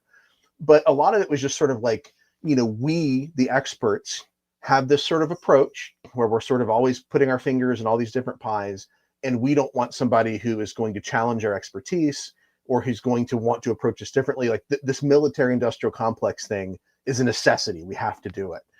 And so, I mean, and sure, they mean well. They think that this is the right way to do it. And so, like, you don't have to do this. Well, they're like villains, in a old silent movie, tying a lady to a train and twirling their mustaches. It doesn't have to be like that. The question is, what are they producing? And this idea, yeah, Israel can't be blamed for everything. I think Smith does this a little bit better later. I think at about an hour and 44 minutes. But when he sort of pulls back and gets more nuanced and sort of says, well, yeah, Israel can't be blamed for everything, but do they play a hugely outsized role in our foreign policy decisions? Absolutely. And so, I think there is a problem in that too many people on our side are making simplistic arguments or anti-Semitic arguments or racist arguments. And so, but you don't have to do that. I think you can give the foreign policy establishment all the benefits of the doubt and say, nevertheless, this is a bad system. Nevertheless, Israel plays too big of a role. Nevertheless, the military-industrial complex is a bad idea. Nevertheless, foreign adventurism is not worth the cost. Yeah, I guess there's merit to approaching it that way. I do think, though, I think it's a mixed bag. Like, I'm sure there are some people who, I don't know at what level this stops. It's hard for me to think sometimes the people at the very top are really just that deluded into thinking that, like, you know, like I'm a good person and I'm just doing what's best. Like, maybe the propaganda, like, they just buy their own propaganda and lie to themselves and just kind of deal with some, like, lingering guilt and cognitive dissonance, but dismiss it. I guess that's possible, but it's also hard for me not to think that, like, I guess it's kind of a meme to say that they're lizard people, but, like, I think the idea there is that, like, I think to some extent some of these people are very duplicitous and that they are, uh, you know, they put on a front in public, but behind closed doors, uh, they just kind of act like stereotypical elites, and they don't care about the masses, and they care more about power and money, and control than others. I get the utility to, like, well, maybe we don't want to just, like, we can still condemn this without going that far, but I don't know, like how there's just part of me that's just like, can again, there has to be like some of these people, if they were actually good people, I just feel like they couldn't be looking at the actions of their consequences for that long and continue to be good people, right? Like, I mean, unless they're just not looking at the actions of their consequences. Like, I think of that, like, Madeleine Albright quote where she's being interviewed about the sanctions and the bombings in Iraq in the 90s, and this I think the statistics is a little bit, like, it's not accurate, but it's just what people use. They say, like, 500,000 dead Iraqi children, and it's a lot of dead children. I think it was more like between 50 and 100,000. Maybe the high end estimate was like 200,000. But still, anyway, they asked Madeleine Albright in this interview, like, you know, you say that, like, we needed these blockades and these bombings for all these reasons, but they came with the price of, like, 500,000 dead Iraqi children. So, like, I don't know, Yeah. like, is there any point where you guys stop and ask, like, is this worth the price? And she goes, like, well, yeah, no, we step back and we think about this, and I think, yeah, I think the price was worth it. Yeah. And you're just like, really? Like, you're telling me that this person is, like, a moral, upright, like, thinks like they're doing the best for the world, to just kind of, like, casually be like, yeah, I think 500,000 dead children is a acceptable price to pay for, like, Yeah. what, what are we getting out of bombing Iraq and sanctioning them? Like, what was this, like, great good that's being done for the world? Like, I don't know, man. Like, it's like, I Well, get what you're saying. that's the same argument that's made, right? Charlie Kirk was asked about gun control, and he sort of says, I think, yeah, occasionally you're going to have a kid who's shot, and I think it's worth it to protect freedom. And of course, he gets, that same kind of argument you're making is made against him by people on the left, who of course would have no problem with Madeleine Albright's argument. And not all of them, but some of them. But I think it's maybe from the talented Mr. Ripley. Nobody thinks they're a bad person. I think most people go into work thinking they're doing something good. Now, Is it true that when the president is making or Congress is making a decision about where to spend our money, they're more concerned about their friends at Lockheed Martin than we would be if we were in their position? Yeah, absolutely. There's that kind of George Carlin line, which I've mentioned George Carlin. I'm actually not a big George Carlin fan anymore, but he sort of says, well, it's a big club and you're not in it, right? And there's, I think, this sort of out of touch idea, this the Smedley Butler thing, where he was a thug for capitalism, he says, or whatever, where you have these relationships between politicians and industry, and the politicians think, well, of course we got to bail out our friends at the banks, and it's like, we don't care about those people, but they do. Nevertheless, they think that that's necessary. They think that in order to keep the system running and to make the world a better place, of course there's going to be a cost, and it's horrible that we have to pay it, but we have to pay it. And I mean, I don't think there's a lot of mustache twirlers. There are people who are maybe. Well, what do you think about the Epstein stuff? I mean, I'm not saying it's all the politicians, but I think there's enough smoke in that case, despite the fact that Trump and his administration are clearly obstructing it now. But I think there's enough smoke there to be especially with some of there's, I think, from what I looked into, a good case to say that he was at least an asset of Mossad. So I don't know, at what point, maybe the politicians who are elected some of them get a pass, but then you think about the intelligence agencies and I don't know, it's just hard for me. Or for example, they know that they've put a horrible human rights abusing person in power, but they're willing to play ball with them, right? Oh, and right. So, Saddam Hussein was, terrible to his people, but the Saudis are just, these great humanitarians, right? right. But there are allies, right? Right. It's the SOB we know. So, I mean, I think that this is bankrupt moral thinking, but it's the kind of thinking you sort of have to do when you are in power, when you have accepted, I think, the monopoly on violence, and that can be justified, that you can actually use force against innocent people for the greater good. I mean, so I think it's a moral failure, and it's an intellectual failure, and it's a failure of imagination. But do they think they're bad people? I think very few probably do.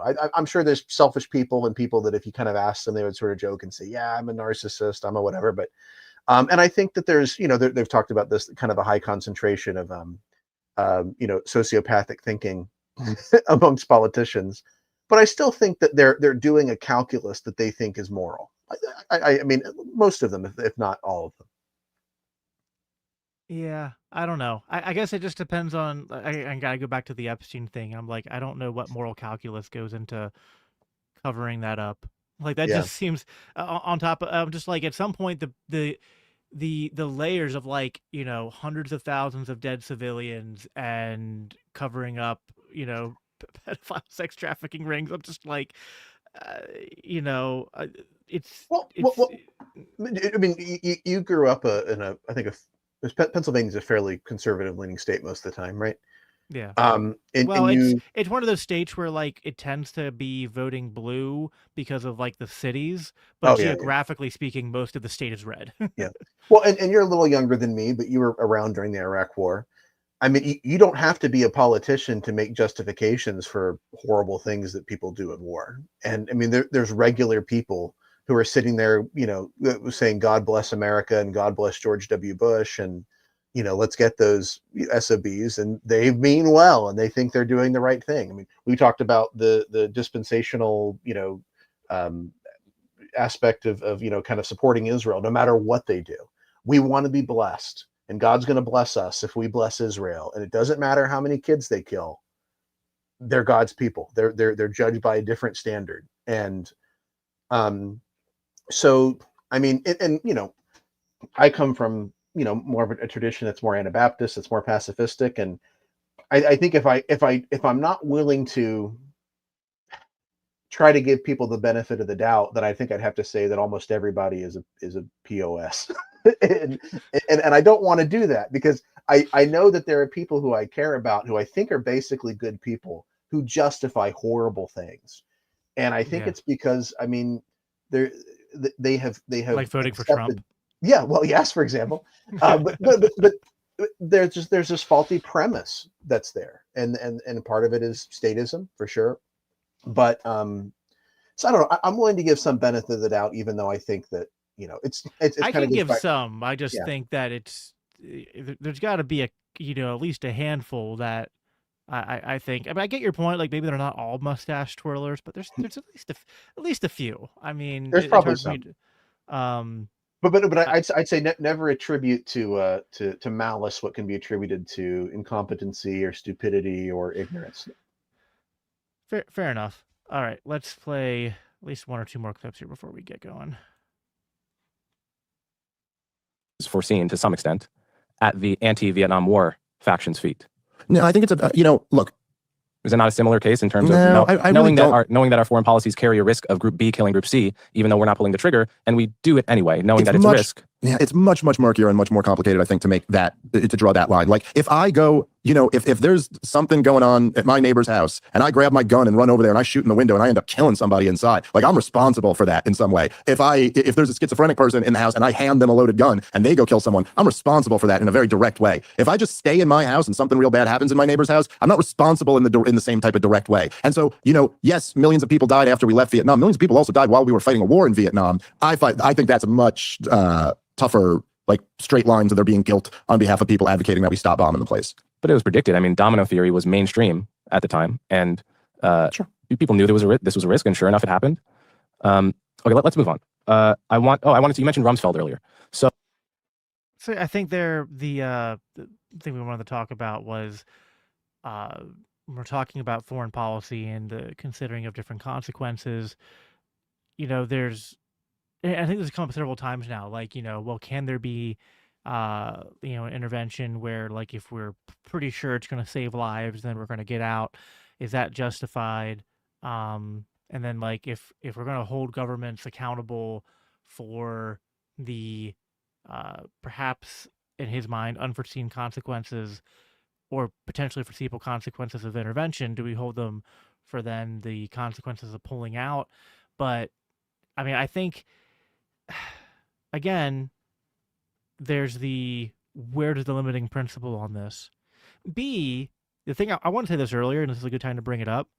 Wouldn't it be great if there was, like, I don't know, a group of people with some kind of like political ideology and sound economics who just kept accurately predicting the results of these military interventions, right? Like imagine if this group of people, like back in 2005 through 7, said, like, hey, what you're doing to the Palestinians right now means that, like, you're gonna have a huge terrorist problem in 12 to 14 years, and basically that's what happened. Like, would it be great if there was a political group that just kept on being right about everything, so that we could say, like, hey, maybe we should listen to these guys, so that we're not just kind of like acting like we have to stumbly walk in the dark, wondering, like, I guess we're just gonna ad hoc figure out these military interventions and hope they work out, right?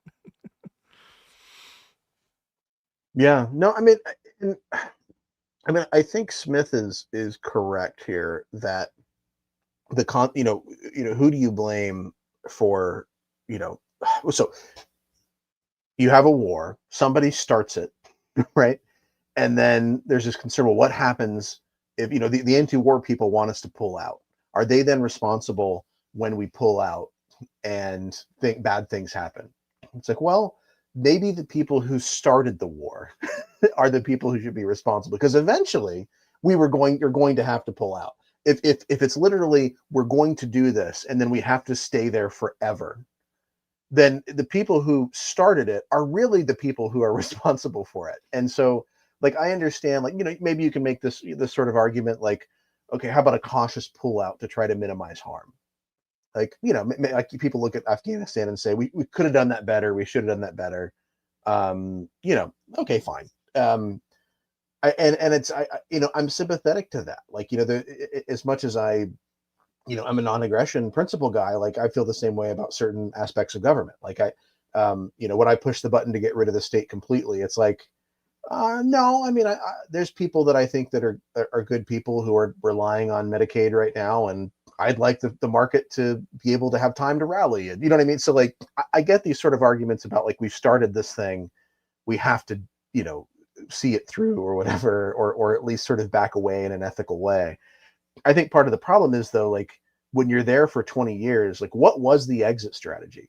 Was there ever a potential exit strategy for this thing, or was it just like we're stuck there forever? And so who do I blame for the Afghanistan exit, putting the Taliban back in power? I mean, I don't know, maybe the people who started the war. Like maybe I don't blame Joe Biden, or maybe I don't blame even Trump for facilitating it and getting it started, or getting that ball rolling. Maybe I blame George W. Bush and his advisors and the people who voted for it. So yeah, I think, I think Smith has got a good point here. I mean, that's who is responsible. I mean, so the lesson here is not leave carefully. It's just don't go. Yeah, and I think you study the history of U.S. intervention, even like British interventions, and there's also this constant theme of like, we tend to be propping up the worst, like going back to the Islam part of it all, we tend to be propping up the worst of the Islamists, and usually to the detriment of the more like moderate and secular Arabs and Muslims. So there's that too, where like there's this Hayekian second, third order, and like future. It's like they if they think about consequences at all, it's only like in the here and now. They're not thinking even 1 or 2 years in the future, let alone 5 or 10 or 15 years in the future. And so and yeah, again, like what's the limiting principle here? Like at some point, sometimes I wonder, like, is the quiet part they're not saying out loud that, like, well, the end game is, we just kill them all, right? Like, I mean, that's been my worry with the Palestinians in Gaza. It's like the end game is you relocate all of them or you kill them all, and even trying to relocate them might fail, and then you end up just killing them all. I guess we'll see how this current peace proposal that Trump got them to agree to goes. I'm not overly optimistic, but I mean, I like to hope that maybe it plays out, but I guess we'll see. You want to do probably don't have time for. Do you want to do the clip at the 3-hour mark or the 3:10 mark before we close out? Yeah, the 3-hour mark's an interesting one because I think Hughes raises this point about are Hamas good actors or not, and which I think is an interesting question. But as we're getting close to the end of it, maybe that would take a little longer to spend time on. That there is, I think, a point at the 3-hour and 10-minute mark that might be a better one to close on, because I think we can do it in just a few minutes. Sure, let me jump to that. And it's around 3:10. It's maybe a few seconds after where I've marked it, but it was around there. Is simply on the margin. If America disengages, Israel will survive. They'll figure it out. America didn't give them a penny in the 1948 war, and they won. And I'm not at all opposed to stopping aid, but I think on balance that would send a signal to Hamas that the terrorism strategy is working. Exhibit A, we got America to disengage by the strategy, so let's keep on doing it. We're pushing in the right direction, which would have an effect to prolong the conflict rather than by making it seem like they have more leverage in their own mind. So I don't think that would necessarily be a good thing for all the people living there, but is that answer unreasonable? Yeah, no, I think it's a reasonable answer. I was just curious, like, what your take is. I think Israel, as it exists, I think you're probably right. I think Israel probably survives, but I think that what you say as they would have a less advantageous negotiating position, I think means like they'd have to just make a deal. They'd have to finally make a deal and not be able to continue the status quo. Look, if you're going to say, well, what would the deal be?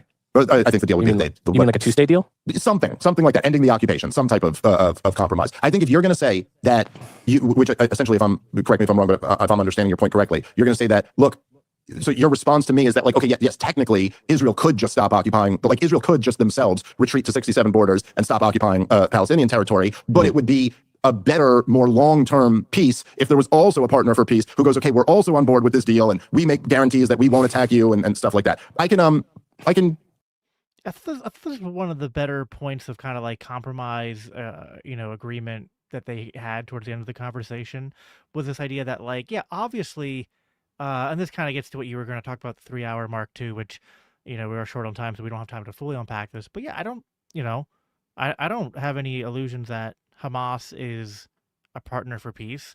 I think, Hamas isn't a monolith. There are like different factions even within Hamas and different, actors and whatnot. It's not like heck, I mean, the American government has factions and isn't always a monolith. And certainly Hamas, a, terrorist in a, region in the Middle East, they might have common causes, but they're probably not as always, highly organized and united as one might think. But yeah, in general, I'm not thinking like, well, yeah, Hamas is, they're freedom fighters, they're good actors to trust and negotiate with, and it would be better if, I think I said this earlier, that like the best chances for long-term peace and ending the conflict would be leaders from both sides or generations from both sides that prop up and say, just because our grandparents fought and our great-grandparents fought doesn't mean that we have to keep doing it, right? That'd be the ideal. I don't. Which I mean, and then that's going to sound naive to people, but the reality is That's happened before. Yeah, it's actually at times been literally the only way forward, right? I mean, look at Rwanda. I think is a great example of that. If people said, well, your brother raped and killed my wife, so there's no way that we can have peace, then that just goes on forever. And I think there is. I think that's part of that's the lesson of Christianity. It's the lesson of the civil rights movement. It's the lesson of the Indian independence movement. It's the lesson of the Velvet Revolution. Is that there actually is a way forward, but it means that you have to have people who are willing to say we're done.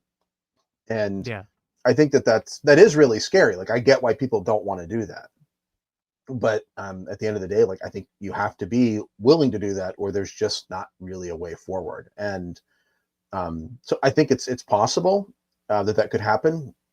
I think there has to be a critical mass of, I think, Palestinian people who are willing to resist nonviolently and not give their support to Hamas. I think that's a fair point that is raised by Coleman Hughes here. But I think even there's I think this real problem where even if you have 1% of Palestinians that are violent terrorists, there are factions in Israel who are going to use that as an argument for not giving them freedom, not giving them peace, not giving them their own state or whatever.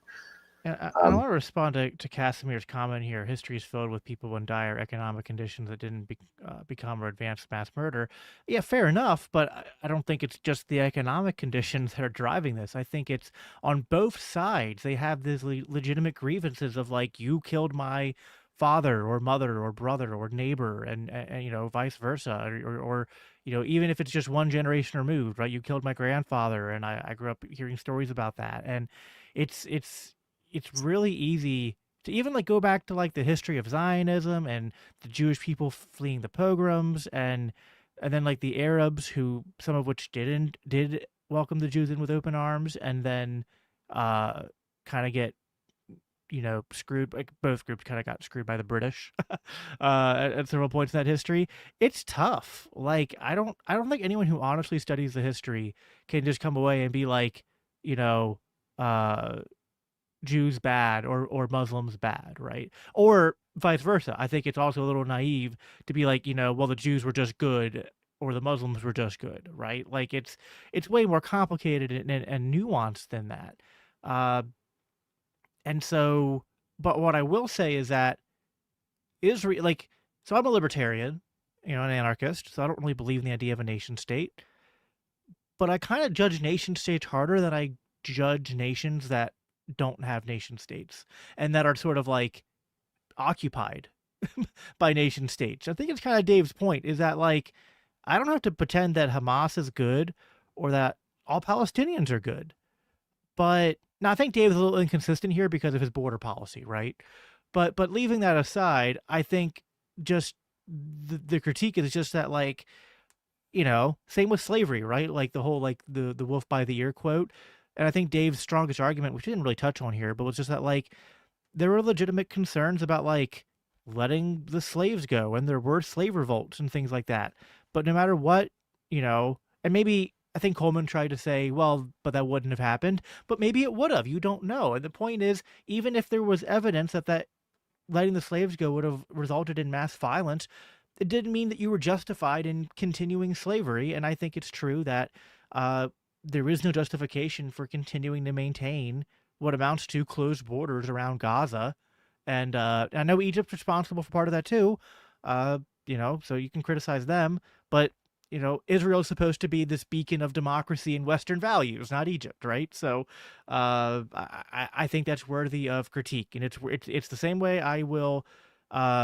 It's a lot easier to recruit people to Islamic fundamentalism when the stick goes not just like they're free and we're not, or you should really buy my radical Islam, but without the connection to like the violence and the death that's happened. Yeah. It doesn't have that same recruiting power, I think. So Yeah. I'll give you If your only argument is they let their women wear bikinis at the beach, it's not you're not going to get too many people willing to suicide bomb for that. exactly. Cody, do you want to give just like a closing statement here before we wrap up here? Give you the last Oh word. wow, I didn't prepare a closing statement, so Well, it doesn't be a closing statement, just like just your general closing thoughts or whatnot. It doesn't have to be anything fancy. yeah, there was a point that I think that Smith raises that I think it's a good one to end on, which is that regardless of how messy the situation is, there is actually an obligation to respect the natural rights of your neighbors. And there's a clip. I don't think it was in this one, but there's somewhere else where Smith was in a conversation. It might have been on oh gosh, I forgot the guy's name. He's been on lately. Piers Morgan, where he quotes the Bill Burr line about, where he says, well, these Palestinian terrorists use children as human shields, so naturally we're going to kill some kids or whatever. And Burr says, well, yeah, you got to work around that. And if the argument is like, well, there's bad people over there, and there's kids there too, and there's nothing we can do about it. We're gonna have to just kill a bunch of kids. Yeah, I think you do actually have a moral obligation to try to not do that. And I think that we've tried to cover, and honestly, not just Israel's sense, but part of the thing about this, when you stake out a position on this, you have to justify a lot of sin because there's been a lot of it. And I think this is a helpful conversation, because I think we do have to sort of come to terms with what are the rationalizations, what are the moral arguments that we're making, and how well do they hold up if we're applying things like the non-aggression principle consistently. There's places where I think Smith could have done a little bit better, and Coleman came prepared and he'd done his homework. But I think at the end of the day, the argument that Smith is making is on much better foundations than the argument that Hughes is making, which is, well, we've got to do this, and we got to have a state, we got to have a foreign policy, we got to intervene, and so whatever happens is that's just collateral damage. Can't help it.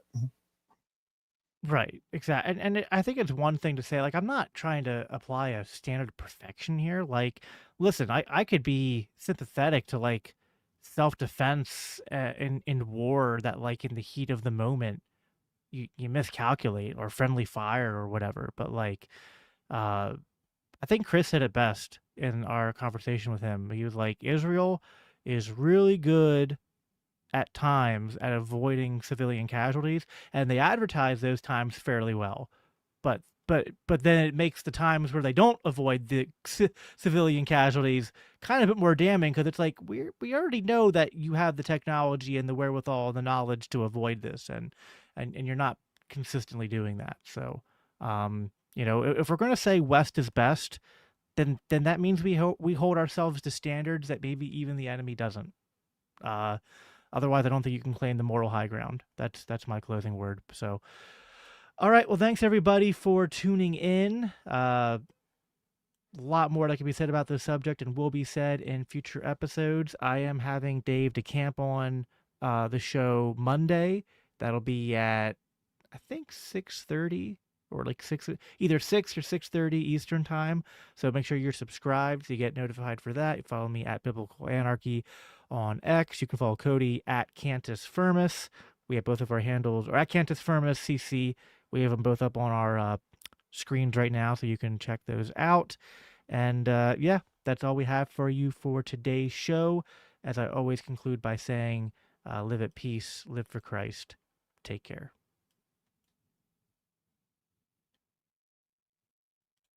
And maybe it'll work this time when I hit end.